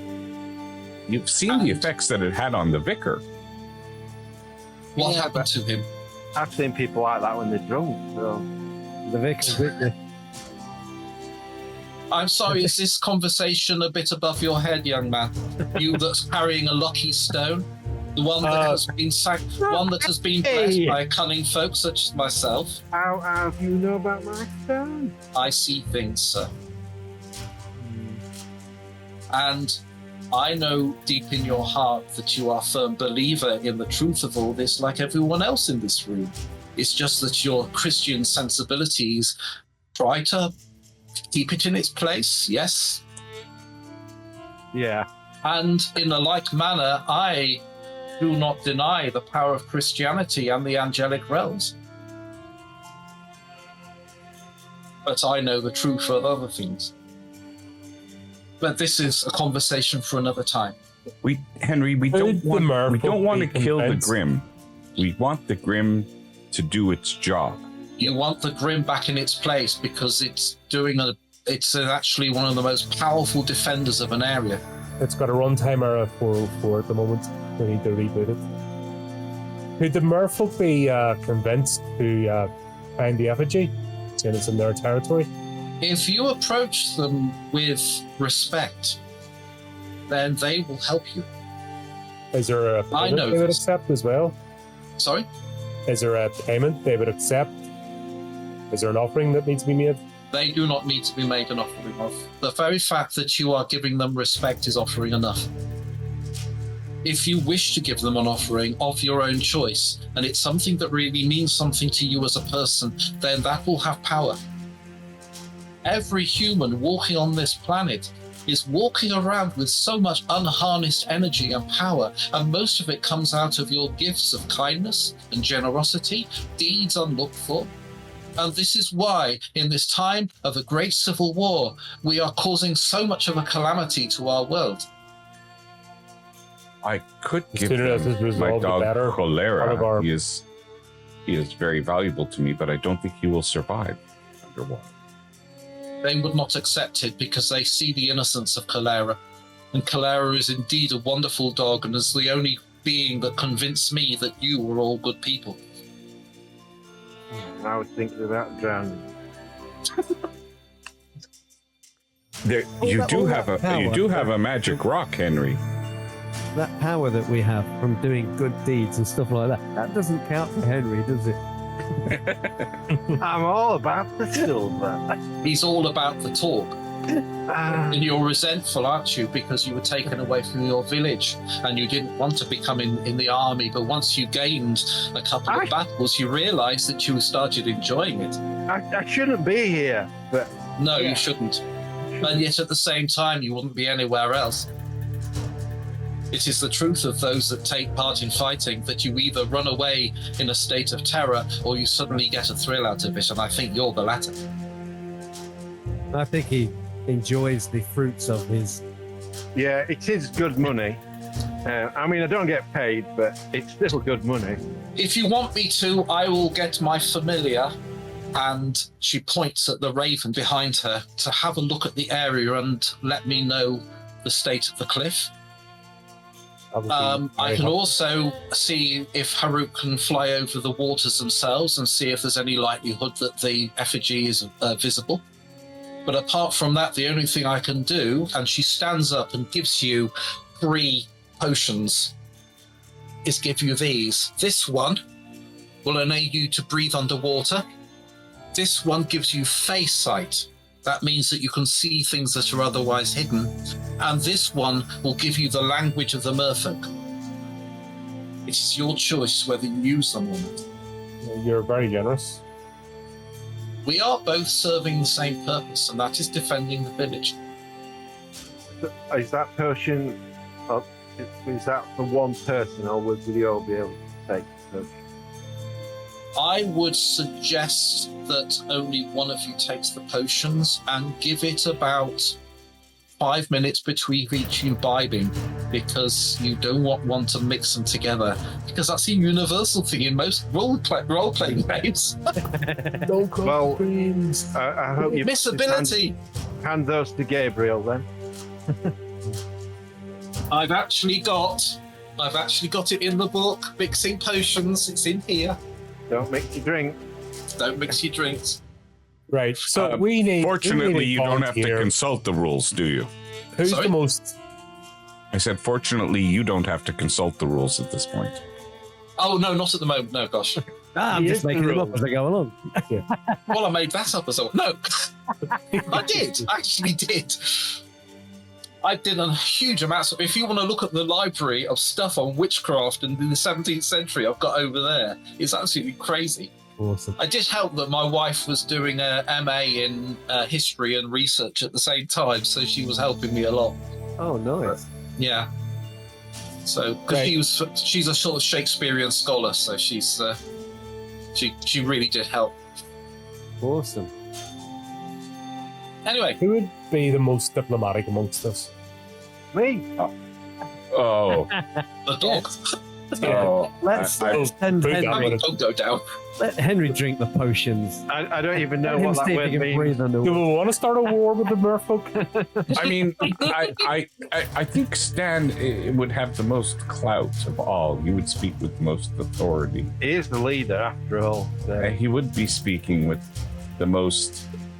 You would garner the most respect. and seemingly also have the most to offer in alliances. I agree with you. Well, And having not these very often. people on side, especially that we know that the enemy have been here and made an attempt, will not be a bad thing. But that means everyone else is going to be reforming the circle. Well, we Well, can. you've got what the circle looks like. The only question you've got to ask... I'm sorry, I'm not in the game. I'm the DM. I'll shut up. I do this. The diagram that we've got on the parchment, is that a representation of the stone circle or something? Was that I actually thought it was a disc. I actually had a thing of a disc bit set into That the is the ground. magic circle that would have, looking by the gentleman M, who I believe is a scholar of some sort, this is a copy of what he saw drawn on the cave wall or floor. I'm thinking floor, because I think the effigy would have been placed inside it. This is Magdala saying this. So we just got to copy. Find the effigy, copy the circle, place it in the right place, and I suggest within the sanctified grounds, i.e. within the building or beneath the building, and then put the effigy in, and then all you need to do is get the Grim to get back into the effigy. We need to subdue the Grim first, because it may interfere with our work. Yeah, but you did say it might not try and attack us. We've not got to touch the silver, have we, basically? Yep. Which is a shame. So if Henry goes in and draws a circle, and It's if he can created from resist stone. Henry, You don't think he's got a soul, so it won't count. Yeah. and everyone else stays outside the Why is circle. it ignoring me? I mean, Because you're too insignificant. perhaps I should go into the circle into the church, and Henry can draw the circle, and I may be able to offer some kind of protection. So that's There is such a thing, like as a witch finder, anybody, you've seen the Dracula movies, anybody can pick up a cross Oh, in that case, you go in, Leahy, with and do all that stuff, but you would have, if you were a priest, this is how it works. Yeah. Your power times 3 is your target. That's not great. No, it's not. But then you've got the bonus from this. If it's sacred silver cross, then you've also got the bonus of what the etheric jar is carrying as well. That's treated as a percentage, so it goes up. And then, like everything else, if you've had it freshly sanctified, if you put holy water on it, if you get certain, maybe a particular herbs that ward against evil, like garlic or something like that, then it builds up. This is how the game works. I want the game to be affected by the decisions of the characters. So Okay. So do you know what I mean? So although I've any- written down, you've only got that chance. You go, right, I'm going to build that up by doing all this.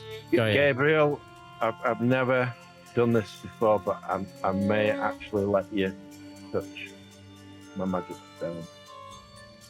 Oh. I mean, You know. you've all seen Supernatural. The Circle of Salt does work. Yeah. Right.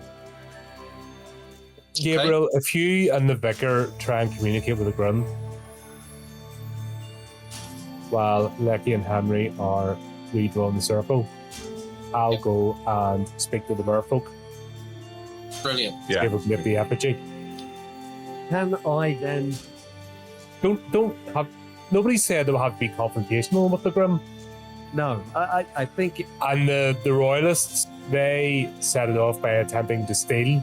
Yeah. So that actually went against it. But nobody said this has to be a combat. There's nothing wrong with Don't draw your conversing with the weapon. Grim. and do not, whatever you do, looking directly at Henry, touch the silver.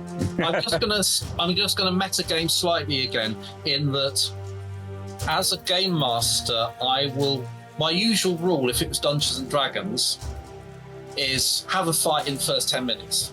Yeah. Because it always gets it out of the way, the dice get rolled, everyone gets enthusiastic, all that sort of stuff. But I've realised in this game that it's a totally different vibe to it. So there are certain adventures where you will have a fight. I mean, I've I've shoehorned it in. You can't avoid it. But there's a lot of these games that I've written are not specifically about getting the swords out. And in fact, I've written rules about submission, even as a player. So if you're down to, you don't get more hit points as you get levels. You don't have levels. So if you're down to 3 hit points, I'm going to include that in your ability to use the sword. You're almost dead. So you're going to put your sword down and do that. But if somebody then kills you, in most situations, that's murder. And if anybody sees them do it, they will be looking at the person, say, you've just killed the person who's already given up. Right. So the whole system hopefully runs like that. If it's a battle situation, then it's different. And there are atrocious acts and murders and slaughter and all sorts. That don't count if they're Welsh. No, well, yeah, obviously the Welsh don't. For anybody out there who are Welsh, you're fabulous. Don't. Okay. Except on Wednesday. That did happen though, didn't it? Longbow. In one of the battles. God, yes. I think the Royalists, some cavalry got through to the baggage train of the other army, and they were all Welsh, and they thought they were foreign, and they killed them all. It was also it's very famous in Agincourt with Henry V. The French, some of the French, although most of the French were basically obliterated by the Welsh longbowmen, some of them managed to get round to the baggage crew and killed all the boys. And Shakespeare wrote it into the play, and I think it actually did happen. And it was basically reinforcing how cowardly the French were in that play, because it's patriotic. It's an awful patriotic. It's a great patriotic play. Awful and great. Illegal now. Yeah. You get 5 years for thing. Was allowed to feel badly of the French, particularly after the Olympics. They did a good job. I mean, actually, we'll be able to pilfer the dead royalists. If you want to steal a dead body, that's fine. No, but they'll have money. They'll have their own equipment. That's up to you. I'm not. There's 4 horses. Another 4 horses there as well. So, how about we worry about that after we put the Grim back in the box? Oh yeah, forgot about that. Yeah, well, it would be nice. Find the box. Irrespective, it would be nice to be alive. There's no point doing any of this if we're not alive to do anything with it. Henry, you're very. This is why you'll never be a soldier, Henry. You're very I am a soldier. You can't think of the long plan. You have to think of the long game. That's what soldiers do. They strategize. Maybe a couple more campaigns as a clubman. You might be ready. Ready. I'm ready already. I'm ready. Yeah, ready. Everybody needs a good run. We've got a plan. Okay, so So who's going to go to the merfolk then? That would be myself. It would be Stan. Okay, so again, because of the time, you're going to grab hold of the potions. Yep. One of them, the Fey sight one, which is being able to see as elves would see, as the fairy folk would see, literally means unstopping a cork and then sticking it on your eyes. Ooh. And Magdalene will warn you that the pain for 2 minutes or so is excruciating, and you've got to try and avoid ripping your own eyeballs out, that it will hurt so much. But as soon as that pain subsides, you will see the world in a totally different way. This will mean that when you're down in the water, you'll be able to see effectively like infravision in other games. Okay. We definitely chose the right character. Okay, so you're going to have to stand Soldier's life is pain. A true leader. Yeah. That rubbed in your eye. The rest of sleeping you, under the bush was the worst thing that was going to happen to you today. Yes. The rest of you are going to make your way round to the vicarage, I guess, and then from there to the church. Yeah. Okay. So we'll deal with the water thing first. Get that out of the way. Yes. Right. So you find a handy fisherman, and the waters have subsided. It's no longer that stormy, and this fisherman was quite glad to basically take you in a boat round to the area where the cliff's fallen down. I'm going to show you a picture. It's not totally accurate, but I'm just going to show you a picture that I drew for the book, which sort of gives you a rough idea of what you're looking up at. Oh. So you can see that there's, sort of old bones sticking out around here, and the odd bit of a coffin sticking out there. So you're looking up at the cliffs, and you look down, and you've got all the rubble on the detritus from the cliff fall, and you know that there's something must be down there. But at the moment, you're in a boat that's rocking about with the actual bloke who's got his oars, and he says, "Right, I've got you there." So while I'm in the boat, I've been taking the potion, so I'm all loaded up. Okay, so you're loaded up. He's watched with bemusement as you've been wriggling around in utter agony. Then you've downed the 2 other potions with a little bit of a gap between them, and suddenly you have an incredible urge to be underwater because you've got water breathing. So I will just... Which is the last one that you must have taken. Yep. And you dive down, and as you do so, you can see straight away that you've got this complex mess of boulders down beneath you, and bits of coffin, bits of bone, all that sort of stuff that's all around you. And just off away from you, you'd see 3 figures that for the moment you think are shining like angels, apart from the fact that they, instead of having legs, they've got these long eel-like bodies. Their faces, unlike in the picture books, are really hideous. They are close to, I don't know if you know what a sand goby is or a rock goby, but they've got incredibly bony, rigid faces. But apart from that, the upper torsos are quite human-like, and they've got massive webbed hands. And they're all staring at you for a moment, and then they come towards you with such lightning speed that it's almost taken off guard. It's something that you haven't got. You can't go that fast. But these are like rockets. And they come towards you, and they're hovering in front of you, no more than about 4 or 5 feet away from you in the water. And then one of them sort of stares at you, looks into your eyes, and says, "Can you understand us?" I can. "Why have you come to our kingdom?" I sort of gesture. This disaster has caused a few problems, and I was hoping to entreat you for some assistance. First of all, did this affect any of your folk? You ask a very good question, a very loving question.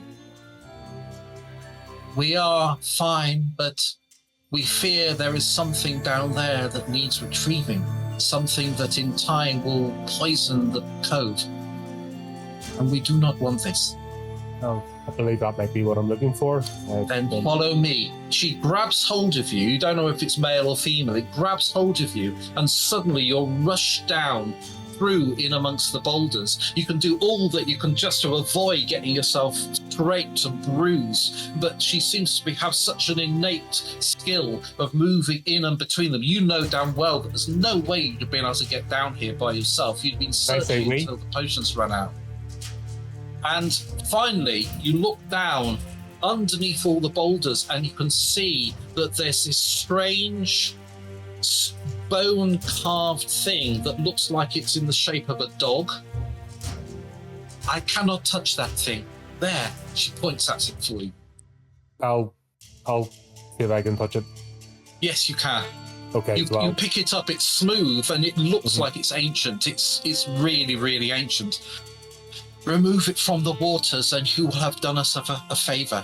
Oh, by the way, she looks at you a little bit. There is a wreck yonder, in the mouth of the cove. There is treasure there.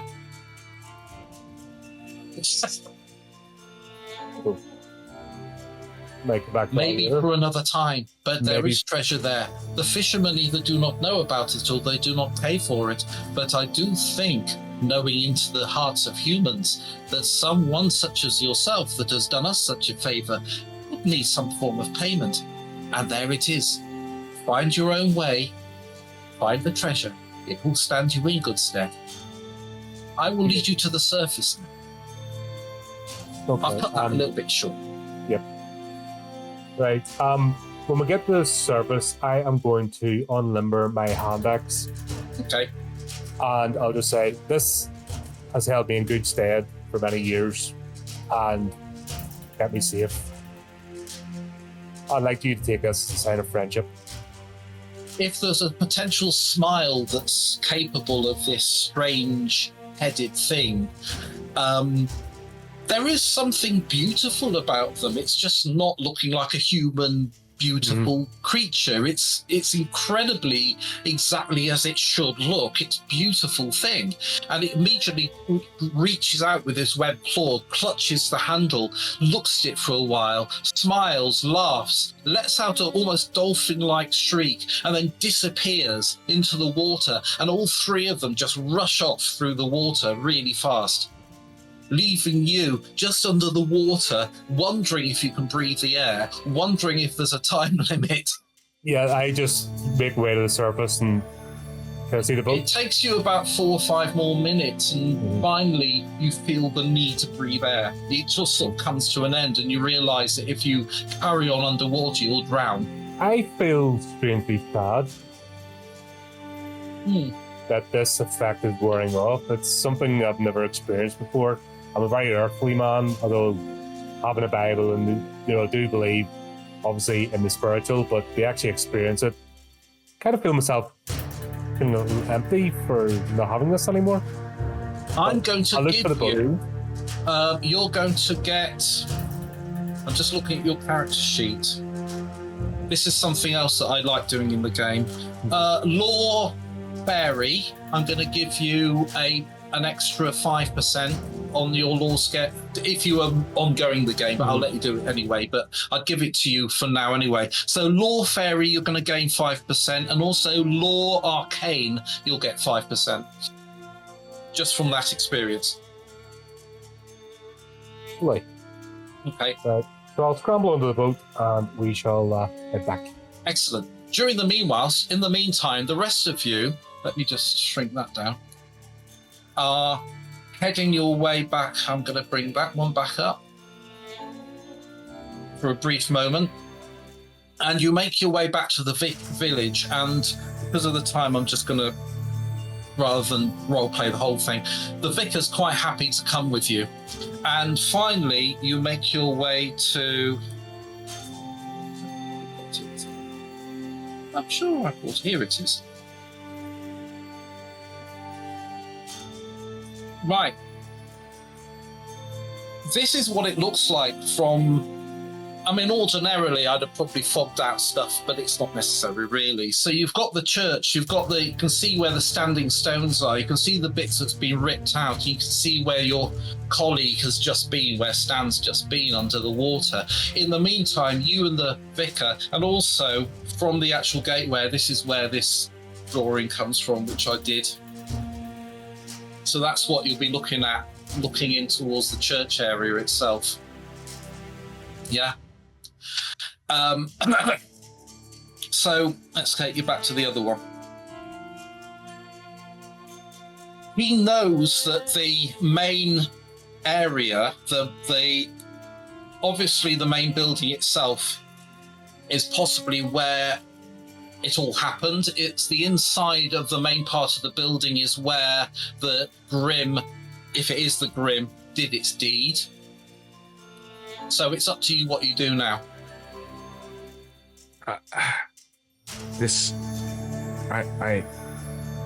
It looks like we can use the stones here to draw a tighter circle.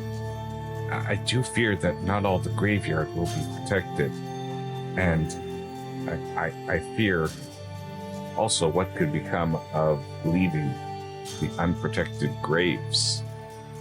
We may have to move those to the inside the protective circle. That will the vicar sort of Fenby says, I will have a word with the Bishop at Exeter, and I will seek advice from him on that matter. In the first instance, you will be doing us the greatest favour if we could see that the Grim is put back in its place, and I will deal with the rest of it with the Bishop of Exeter. So, Gabriel, while Henry and I rearrange these stones, you will be watching out for the Grim and taking care to use your powers on it until we're able to complete our task. You need not fear that. Lechi. So the circle is surrounding the church. It's not actually within the church. This is You need to probably create not the circle that he drew. All right. So I'm thinking it's in the church, not this. He described, let me take you back to the, I think it's that. Because we can't rebuild this circle because half. No, of it is okay. steep. Listen. I present to you the most intriguing discovery. I might say that I had the hardest time accessing the grotto, which is under the church, Right. using ropes. I crawled on my hands and knees like one of the miners, and I discovered this pagan oddity. So Right. basically what he drew is this drawing that's in a cave under the church. But Yeah, it's that's- probably been smashed by the... Yeah, the actual stone circle is not doing So, anything. yes. It So it is is. the circle underneath the church Yes. that was holding this thing in place. So we need to draw another one of those. We need to. Now, I guess that means we would have collected ropes and things like that if we need to make a descent beneath the church If that's what you're intending to do. to create. Forgive Then me you for can not let me get the understanding rope. clearly. I'm Welsh. Well, I hope you're understanding that you're going down this way. Yes, cholera will keep me company. And cholera is nowhere to be found when I go into the caves, of course. He's hanging out with Magdala. Yeah, I guess. he's getting belly rubs. Yeah. The most important thing: are there any horses? Oh, actually, you Have they been can eaten? see that that's a really good point. Thank you. It's because of the lateness of the hour. Around you can see the entrance, the two stones of the entrance. You can see that there are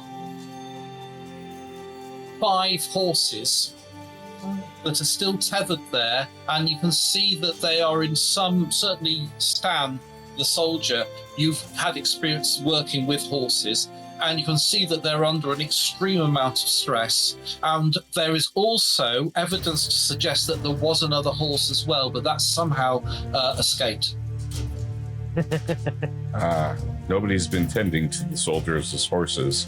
Yeah, We nobody's been better getting unburden mad. them of their brittle and see that they're cared for, Okay. especially since they're likely war horses. Mm-hmm. I can do From a that while D&D you're in the term. church. If you want to, you can. Okay. There's just about enough room in the stables at the vicarage. If you want to, it will take you about half an hour to take them back down. And for the sake of this game, you can basically lend them down. They're trained. Is there anything worth taking? They've obviously got the usual. Oh, let's have a think.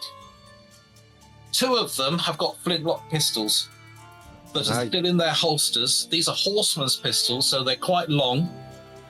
And you can also see that goes with them is literally a pistol flechette. It's you basically attach it to the saddle to hold the pistol steady. Sometimes they were called swine feathers. And basically, and you can see that there's 2 of these horses have still got those. You can also see that there are saddlebags, and these saddlebags have got some drink, some food. I'll take one of the pistols. I don't know if anybody else wants a pistol, but I have a pistol. I do now. I think it's too big to carry around. It's more meant for being in the holster of a horse, but knock yourself out. Once again, we can leave. I mean, we can nobody's going to take it from us. We can secure this stuff and deal with the issue. Yeah. So you can see how in a sort of like an ongoing game, how you gain your extra wealth and from these incidental moments like this. And after all, a war is on, and this is fair stuff. And if you hand them all over, including and don't actually steal anything, then my God, the reputation you get within the army as being trusted skirmishers that will always bring the Ds, and you'll probably go up in social. The other big thing about this game is social standing. Yeah. So I nod to Henry. I'm like, do you know what? There could be a bigger prize if we just regulate ourselves a bit. Let's deal with this first. I think we're all going to come out nicely with this, and then I'll nod and I'll still take a picture. Good. This is what's it. Fantastic. I just shake my head. I'm like, I am a soldier. This gun proves it. Yeah. So what are you, I'm so going what to are you head going to straight do? for the church entrance, I think. You're going to go straight for the church entrance. With with the vicar, if he'll come along. Yeah, absolutely. This is a strange map I'm showing you now because I've blacked out the inside. I hope has it been blacked out? Yeah, it has. Yep, Yeah. it's all Oh, thank good. goodness for that. Oh yeah. Okay. I'm just seeing what you can see. Okay, that's fine. So you can see the entrance, and that's all that you can see at the moment. The vicar himself. Sure how he'll feel about this. He doesn't remember the actual creature, does he? Yeah, but he knows exactly where it all came from. So he's sort of like It was kind of smoky, didn't he? It's not like a physical thing that he saw anyway. no.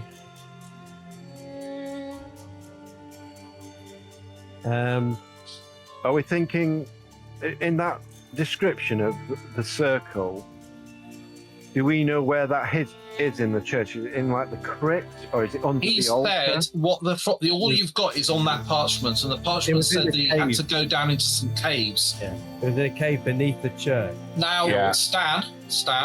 Now you've actually come back with the others. You actually saw the entrance from the cliff because it had been there was a big hole there with that bit of coffin sticking out. Yes.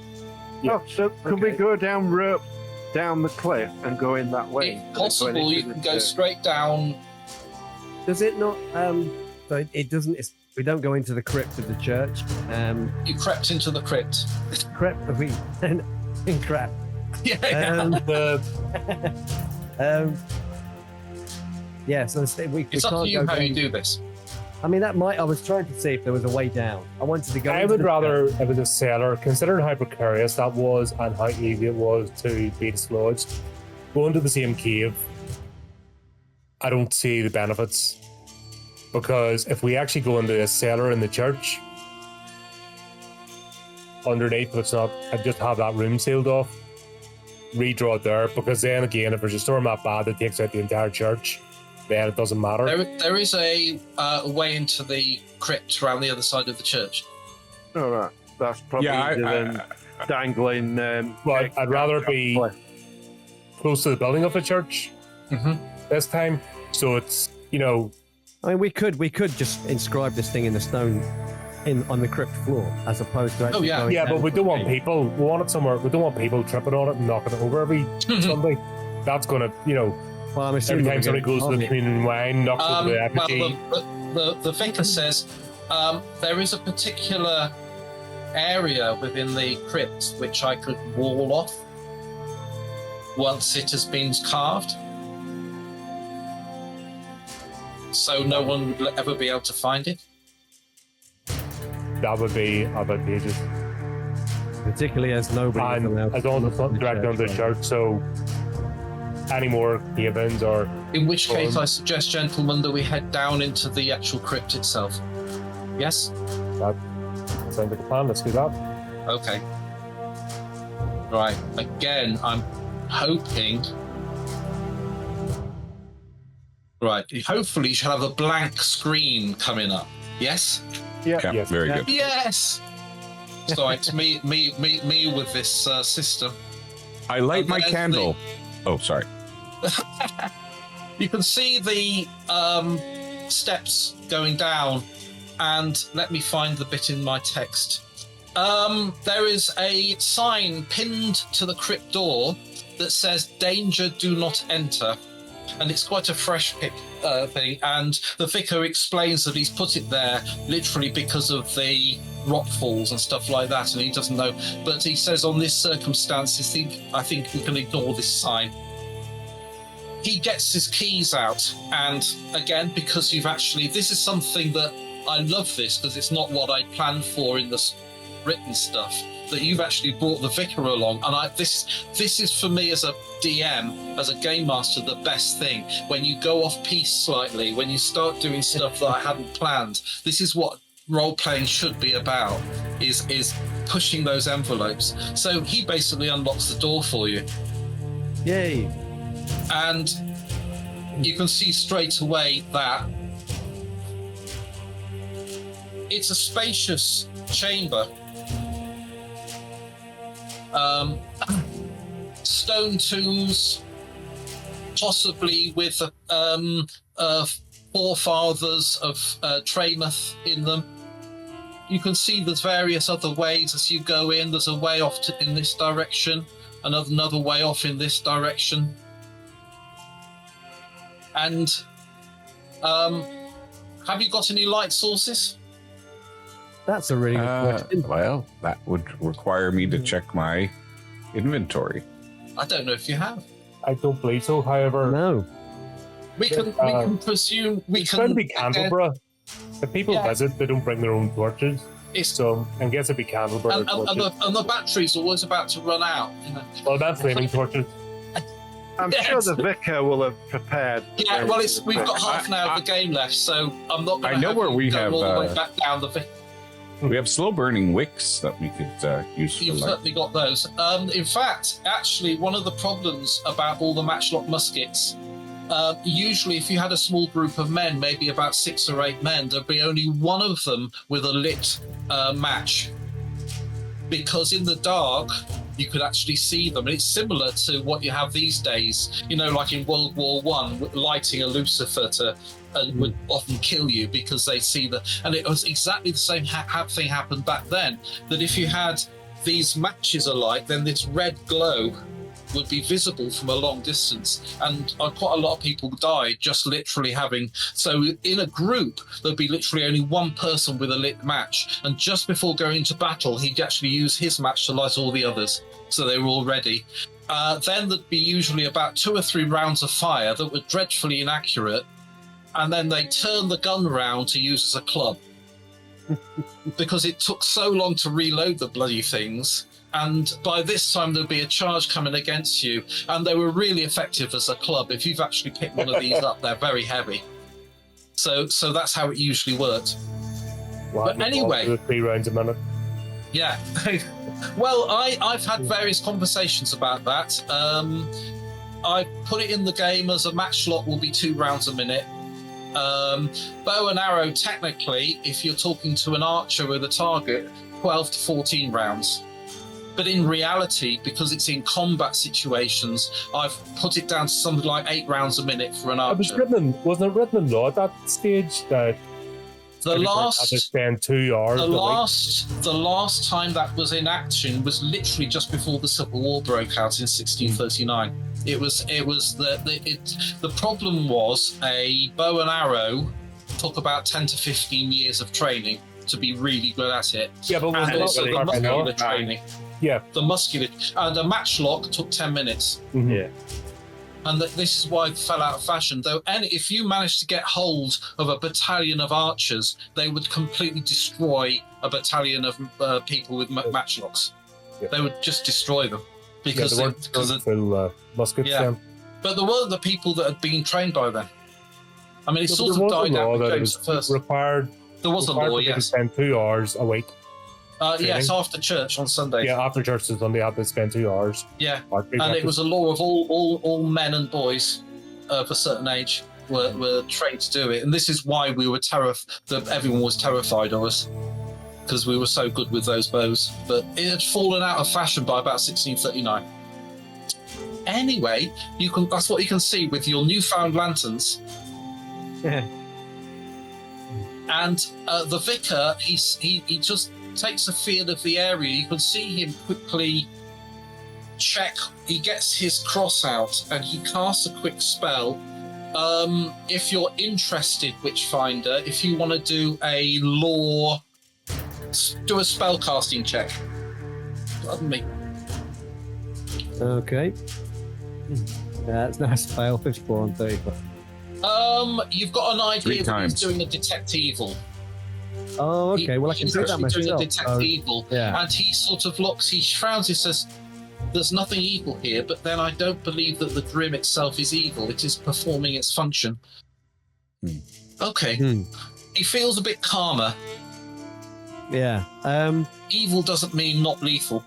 No. I shall go first. Okay. Because you've got the vicar, He will lead you in this direction to these two areas here, and then it's your choice. One of these, both of these are up for grabs as locations of the circle. You know what? Yeah. I might, Gabriel, maybe allow me to go first. I take out a flintlock. Just as a matter of interest, if you look in that direction, and one of them you probably will do, you can see where the walls caved in slightly on the right-hand side. So that's possibly a way into the main caves. Also, I mean, we need to put this as far away from the cliff side. Yeah, that's why I was saying close to the church or under the church. Yeah. So Okay. if there's another cave in or rock wall, Yeah. we're not going to get this. Isn't going to happen like 3 years down the line. Yeah. It's So the bigger chamber furthest away. yeah. Okay. So you're going to draw it there. You draw it there. You've got the effigy with you, and then all you need to do is find some way of getting the grim down here. Did you I mean, say there's the an obvious effigy way, looked like a isn't it? dog? It does look like a dog. Wait, Henry knows how to get the Grim down here. All he has to do is find the silver and bring it down here with him. Uh-huh. Oh. Go on, then. Henry, I have a Henry's job dead. you're really gonna like No, doing. you were telling me don't touch the silver. No, I have Now a you're job you're telling really me- gonna like Now doing. you're telling me Yeah. touch the silver. You said not to touch the silver. You said never touch the silver. So you want me to go back up into the church and bring the silver back down here? I mean, we don't have to bring it down to that chamber. Right? Where just do you have want to me to bring bring it to? Don't we just have to bring it into the church? Is that? The vicar sort of goes, complete the rest of it, finish the circle, get the effigy inside the circle, and maybe it will find its own way. After all, it has been its place of residence for the last 800 years. I find it I do not strange know. that it's a dog. Maybe we have to sacrifice a dog. You know, I'm thinking more that to complete this circle, it looks like the shape of a specific rock that we need. We put it right in that place. You've That'll never seal the seen circle my. perfectly. You've never seen my stone. It's shaped like Hey, lucky a specific person. I Looks like keep What are it you in my talking stuff. about? Just last week, I went to the priest because one of my stones was larger than the other two. I've only got one stone. He administered leeches. So Just for 10 minutes. Yes. These Dan, aren't the dark Dan, ages. You stick them Dan. under your tongue and let them dissolve. what am I doing? Am I going and touching the silver, or am I not touching the silver? What are you going to Finish do? the. I finish don't the know. Circle. Well, let's Hang- do it, and then let's see what I happens. think so. I think the whole idea is this: we were told that we had the power to subdue the Grim, and so if all of it's going to take is to have a scoundrel such as Henry touching the silver, as long as we are prepared for the Is Grim. the outlaw calling the clubman a Yeah, scoundrel? exactly. Well, I'm thinking. All I'm saying is this is the information that we know. And Gabriel, why do you care anyways? Worst case scenario, Henry. You know, Am I three of in us it? aren't touching the silver. Henry's a I have fool, got a he's loaded not evil. pistol. Yeah, try firing that one. I just I've never fired one before, so yeah, that'd be fun. I don't have any indication though, unless Gabriel, you would know how to lure a Grim into a circle. Perhaps there is some And what the arcane Reverend is saying, knowledge we there. may not need to lure the Grim anyway. Just if the effigy is in the circle, that might just draw it to There the. may be in a, Well, take I don't the know F how and we G would- and put it in the only way we circle. could find out Try it. Is by trying it. is that we put the F in the circle Sorry. and I then could get be Henry to touch the silver. I could be extremely horrible to somebody now and get them to do an artistry check, because there is an art skill.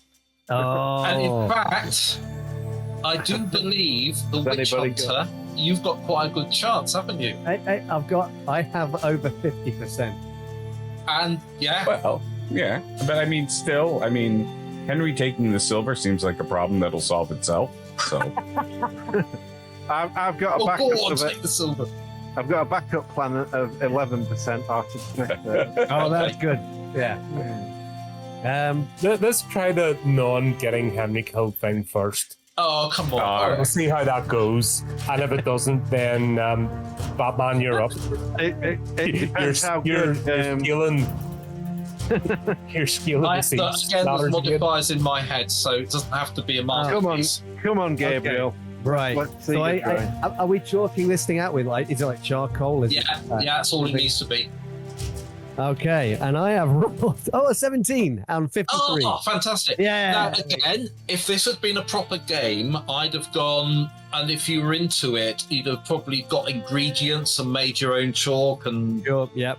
yeah, and we'd have gone into that side of things. And again, if you've got an active, one of you had chosen a cunning folk, then they'd have known which herbs to use to mix the chalk, all that stuff. Got So you. the game can involve everybody's skills. So what I found was really interesting in the mix of characters that you'd chosen. Apart, as a witchfinder, you were like the saving grace because you had at least one eye on the supernatural element.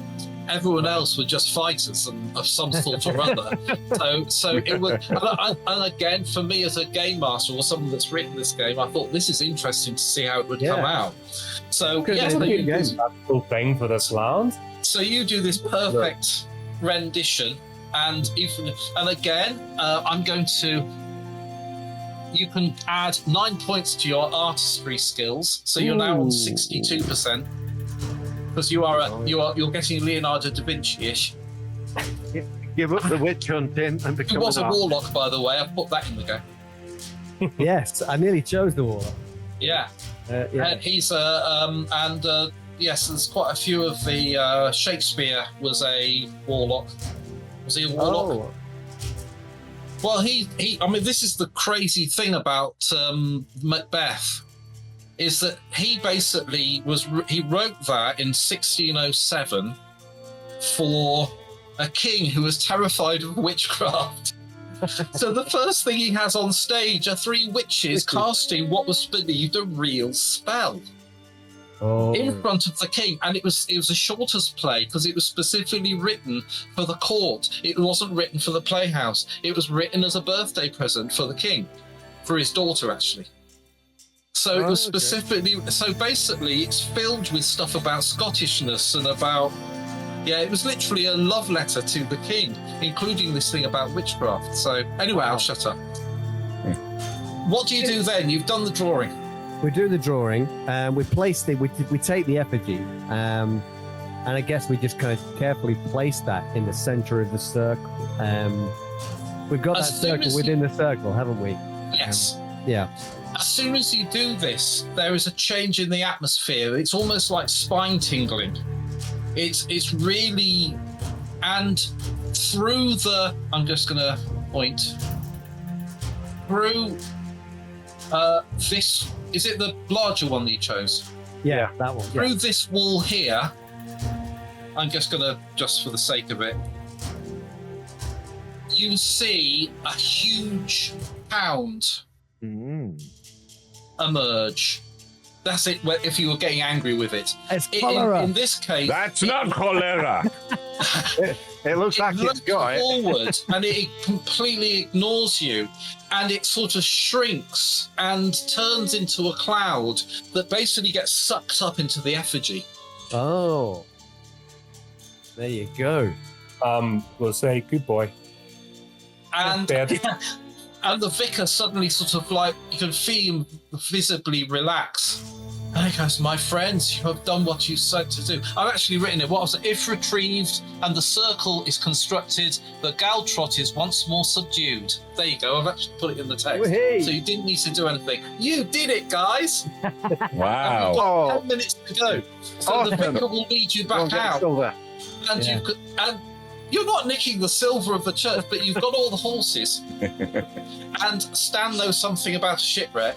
Yeah. Yeah. There's And another also, adventure we could go Wait, on. if you do go with that. round into the main, I'll just push this one up as well, because this is the other one, because it's already on a beer. I'll just remove the. Let's remove that. So there should be 5 dead royalists. Wow. So that's the interior, and you've got the beer there, covered in armaments. There it is. And it's surrounded by the dead. They've all got their mouths wide open. Their eyes are sightless. They're white eyes. And if you'd have taken this route, if you'd have gone through this way first, then obviously there'd have been a fight. So you've done, and I love doing this in my games. If you choose a certain path, then you've found the right way to solve it. If you choose another path, then you've got 6 undead. Oh. They all had 6 hit points. They had no armor rating. They had 1 armor rating, but they all had 6 hit points. It would have been basically but that would have been taken about 20 minutes of our game session, just that fight. But it might have happened. Yeah. This was so well done. The art is amazing. We do have Magdala to deal with as well, don't we? Yeah, we've got to go and hang her now. Yeah. Fortunately, yeah, we've got to go and drown her. Gotta be done. Yeah, because obviously, got to find out if she's decent or evil. So if she drowns, then we know she was nice. Yeah, off float. I'm wondering. They drown. Gabriel, issue licenses. If they drown, then they were innocent. Yeah, and then you hang them. Your character issue licenses. That was a good question. I was going to. You're freelance witch hunter. You're not. You have, and otherwise there are guilds. You are a member of the Witch Hunters Guild. You're fully paid up member of the Witch Hunters Guild. Technically, all spellcasters have to be a member of a guild, even if it's turning up to Exeter Town Hall, which she should have done. Right. Declared herself to be cunning folk, and maybe paid a tithe, and then put an X. What I'm saying is, if I could have just parchment be given to Magdala as a thank you. Well, that's it. I wanted to forge it. If I was able to forge one to, without Gabrielle's knowledge, if that would be part of a skill that I have. Do it. What we could do is just give her the money to go and pay the tithe to register. Yes, it's made do it. She might be right. I mean, it's a pride thing. What I'm thinking is, in a larger campaign, right? We're obviously in the middle of a war, hearts and minds. We need allies. Yeah. The royalists are obviously scoping out this area. We need the villagers on side. We need to have merfolk on side. Dan, we need more of those. But Stan, we need her. We need her to make more of those potions of water breathing. There's a chipper to discover.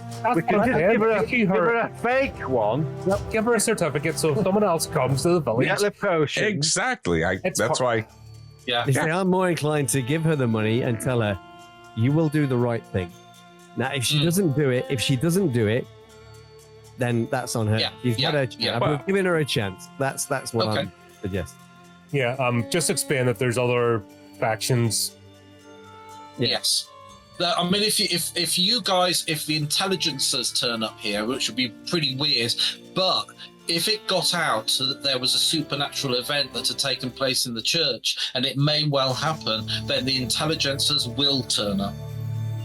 Yeah, that could. Do you know what I mean? If that was a significance, especially because you've now got 6 royalists that haven't returned to camp. Right. And so you can see that there's a sort of like a ripple effect that might actually end up with Magdala being in pretty tough situation. We're going to put these royalist corpses on the backs of their horses. We can shoot them up a bit and we'll say we shot them and killed them and get a commendation for that. Actually, was there not a thing, obviously Return of the Dead, even though they're enemies, they're still... you are all... this is... Okay, everyone's God-fearing. Everyone's God-fearing. And is the big argument is which version of your approach to God are you dealing with? There was a law against being a Catholic, ever since Elizabethan times, you had to go to an Anglican church. Members of the nobility tended to ignore it a lot, as long as they didn't cause them much problem. And they were called recusants. And recusants, you would pay a recusant tithe, which for the normal common people would be a lot of money, but for these nobility would be just pay it. And then they go to the Anglican church in the morning, and then they go and have a private mass in their houses. And they were known as recusants. In reality, you go to Lancashire, more than 50% of the nobility were still Catholic, and more than 50% of the common folk were still Catholic, because it was so far out of the way of everything that nobody bothered to check. So most common folk, most of the peasantry in Lancashire around the time of the Civil War were still practicing Catholics. So the reality of the situation is very different from what you see in the movies. And Puritans weren't as Puritan as a lot of these movies are showing as well. They were probably they wanted everything to be simple and just worship God. Why don't you? Let's not have the frills. That's that's what they were about. So what you've done is probably the right thing. She'll probably relent, and because she can see what might happen, she'll probably nip off to Exeter, which will be the first time she's left the valley in 30 years. That's probably why she hasn't been licensed, is because she doesn't want to leave her place. Yeah. But absolutely brilliant. Thank you. Thank you so much. That was really good. Yeah, had a great time. Thank you very much for that. Kind of what makes me want to break out the history books again. I know. It's like it's been quite educational as well, hasn't it? The whole thing, which has been really, really cool. Yeah. Well, I mean, there's a whole section at the back of this which has got the alternative history setting in it. So all this stuff here, it's all the alternative history, including the Vatican. And I've even done a session on the Ottoman Empire, because if you want to talk about the origins of magic, you've got to look at the Ottomans. Okay. The viziers, literally they're called viziers or wizards.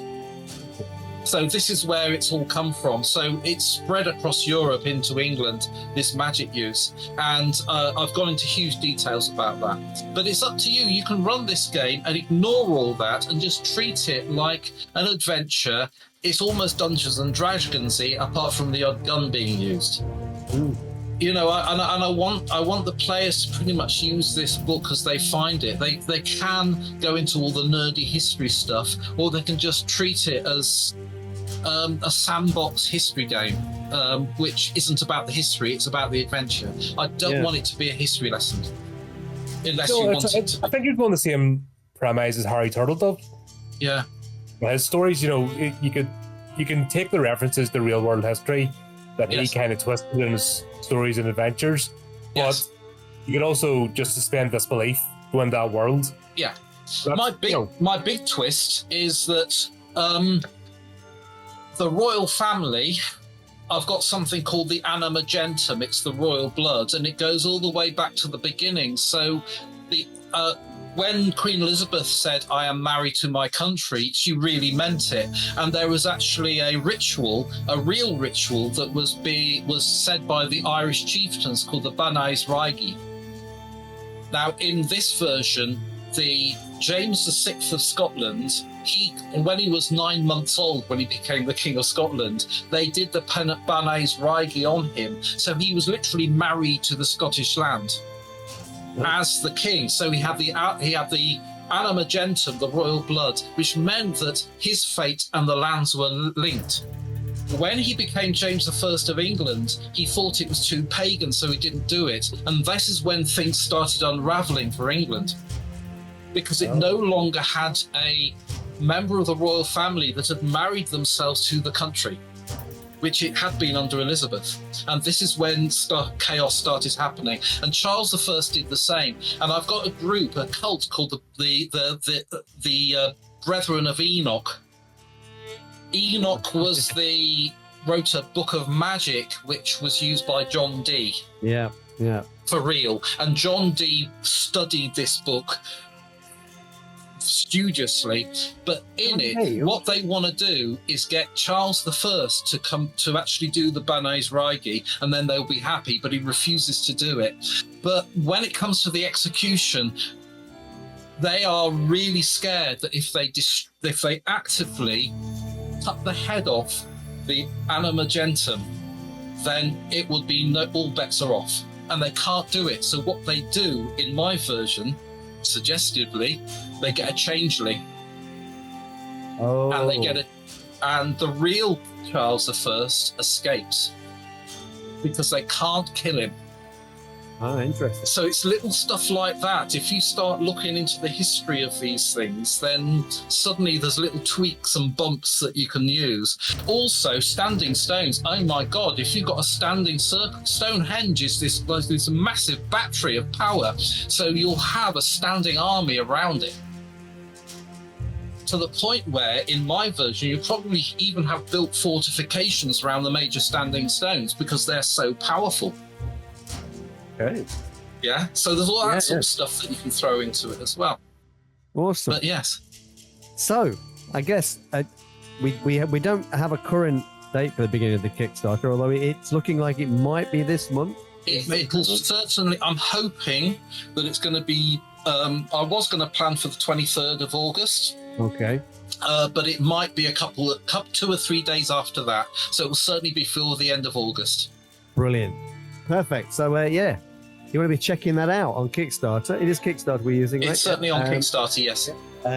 Around the 20 to 20-something of August. The 20-something, the exact date. Yeah, look for Simon's new game, End of Kings. That's what we've been playing this evening. We've had a great time. Thank you very much, Simon, for Yeah, thank you. Loved it. and showing us the game. It's been fantastic. It was a great time. I've loved it. I've loved it. Excellent. And perhaps we can get you to run something else for us at some point. Please invite me. I'd be delighted because I've got another one. Oh, I've got a load of them. There you go. Right. It's hard to get them that are only 3 hours long. Yes, that's true. So I've got one more that I could probably shoehorn in at 3 hours, but then after that, the rest of the adventures are 5 to 8 hours. So We're open to longer campaigns, Simon. Don't ever tell us that. Yeah, I can do it in parts. That'd be like We can stretch a one shot out the. we can. It has been done. I've done a one shot in 6 sections. a small campaign. Yeah, that's been brilliant. I'd be Thank you delighted. very much. That would be awesome. And then we will most definitely get you. Fantastic. And I guess that's it. I think we can sign off and say thank you, everybody, for coming along and watching this evening. And yeah, have a good one, folks. And we'll see you all. Thank you, everyone. Goodbye. Yeah. Bye-bye.